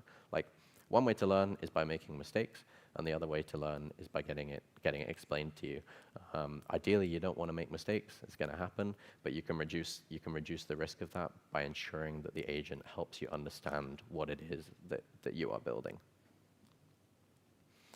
Now, when we work with agents, we obviously need guardrails. There have been cases where agents have deleted an entire production database, and then you're like, well, how could that happen? That wouldn't happen to me. But the reality is that if most of your kind of agent setups are going on full auto mode with no permission checks, and they're fully connected to your databases and services, it is possible that this can happen. It's not a fun one to try and explain to a client. Fortunately, it hasn't happened to us. You want to make sure that it doesn't happen to you. So when we're creating a ticket, we want to make sure that we have verifiable success criteria. By ticket, I mean a feature or a bug fix or whatever. Agents function well at things that they can verify to be true once they're done. So earlier, Nick was here speaking about test-driven development. If we can give it a set of conditions which must be true for this ticket to be completed, then it will very often do a much better job at completing that accurately. If you kind of just say, oh, I want the user to be able to do this, it's not very specific, and the agent will only be able to interpret that based on the context you've given it, which is like a sentence. So how could it possibly implement it in the right way? We want to give it context. So we want to connect it to our database. We want to connect it to our logs service, whether that's built into the service that we're using or it's an external one. We want to give it access to our issue tracker so that it can find patterns and possibly similar issues that it's worked on. But of course, all of those connections need to be scoped. The level of scoping and risk that you're willing to take on will depend on your application and the stage of business that you're at. When you're prototyping, for sure give it full access to your production database because no one depends on it.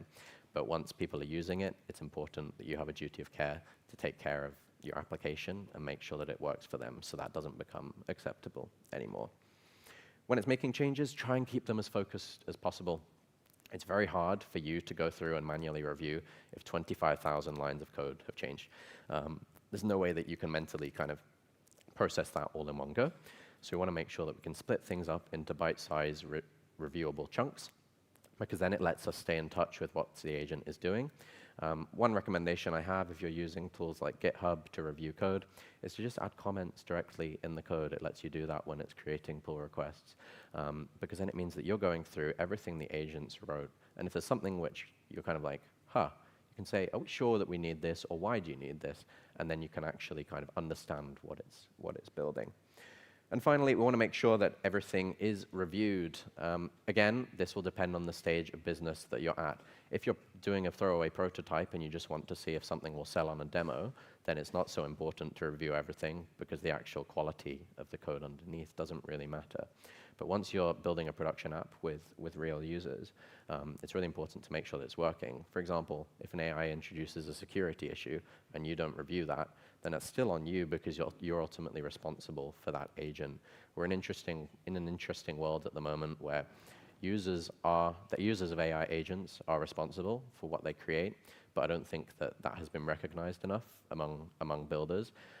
So there are lots of vibe-coded apps right now. We do a lot of security research in terms of Bubble, which we build on as a platform, and vibe-coded apps. And it's a pretty dire situation to see so many applications where data is fully exposed publicly, or you can make yourself an admin. And we find those every day. During the Lovable demo day, which happened last year, there were 10 demos, and our challenge internally was to try and break into them before they finished their demo, and we got into 5 of them. It's an insane number, and they all have the same kind of patterns. And it's all a consequence of people not understanding how what they've built actually works. And part of that is making sure that you understand where responsibility lies in the platform that you're using. So with Bubble, for example, Bubble provides you the tools to build securely, but you're still ultimately responsible for building things in a secure way. Well, if you're using Supabase will provide you with things like row-level security, but you may opt not to use that at all and instead put everything kind of through a server and don't allow people to connect to the database directly. There's lots of different kind of security models, and it would be silly for me to go over every single case, but what I really encourage you to do is for whatever tools you're using, try and ask yourself, what am I responsible for in terms of security, and what are they responsible for? Because then you can know what you need to think about. The other thing that people don't really think about enough, and it's what we see as an agency most frequently, is that support is actually more often the bottleneck than development. It's been true for a number of years now because of Bubble, but even more so with AI-assisted development, that actually building things is pretty quick. The bottleneck is in reviewing in the side of building things, but support and scaling the business operations. We have clients who have, like, basically they can build whatever they want in a given week, but the reality is that they don't have enough support staff or sales staff to grow as fast as they want. So don't lose sight of the fact that the business needs to scale around the product as its utility increases, and development might not become the bottleneck anymore. Obviously, as your product becomes more complicated and more users are using it, then admin and internal operation functionality will become a much more important part of that, because you need support agents to be able to reliably refund a user or send them a password reset email. You're no longer able to just do that manually, else you'd be spending all of your time doing that. But the main thing, that I'd encourage you all to think about is just to build in a way that gives you options. So when we're making technical decisions, don't box yourself in.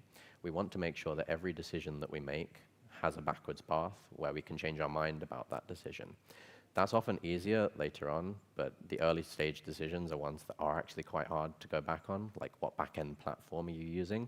So you need to invest an appropriate amount of time in understanding the decision that you're making and ensure that you've considered all other options. So decisions should be a two-way door.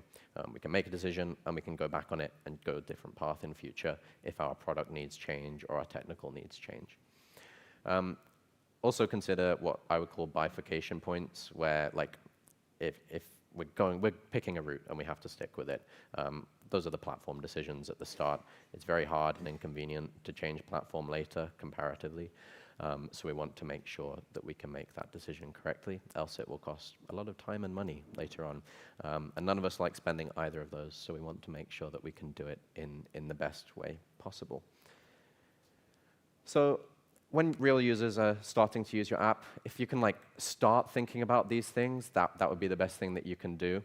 You need to know who can access data, how can they interact with it. It's a basic level question, but it's really important because your product is worth nothing if anyone can get access to it and all of your other customers' data. So it's important to understand who is responsible for that data access restrictions. For most things, it's likely you. And how does it actually work? How can you ensure that it works in future? How can you test it? And how can you ensure that any AI agents working on the code base respect that pattern in future? For support tools, if you are at the stage where you have a team alongside you, it's not just you building, making sure that they can fix common issues, else it will eat up all of your time.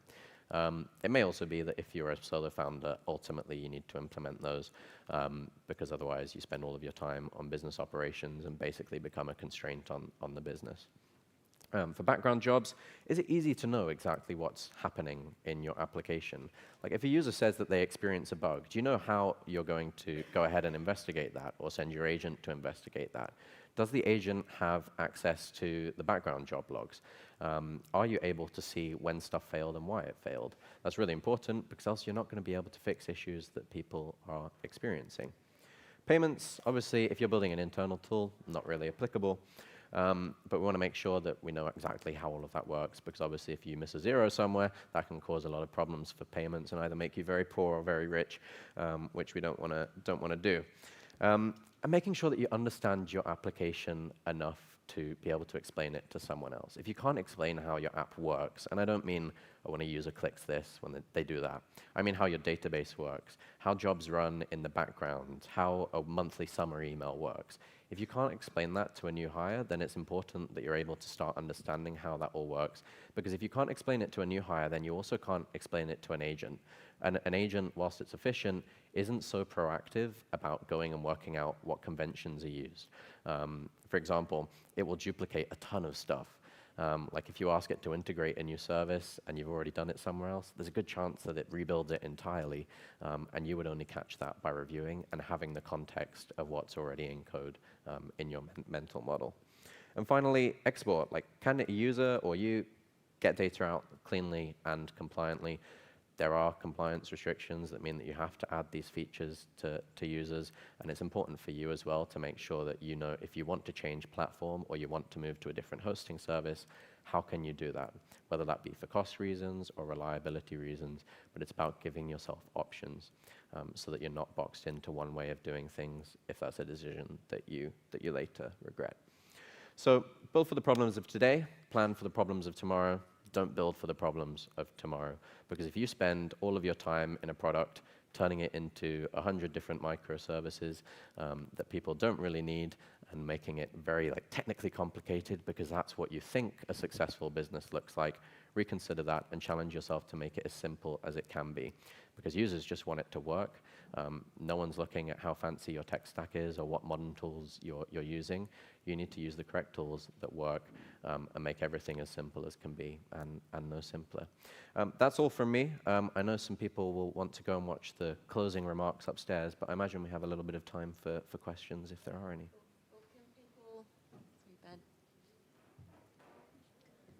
Or can people grab you afterwards? Yes. Maybe? Yeah, that's fine. I'll be at the pub, question mark.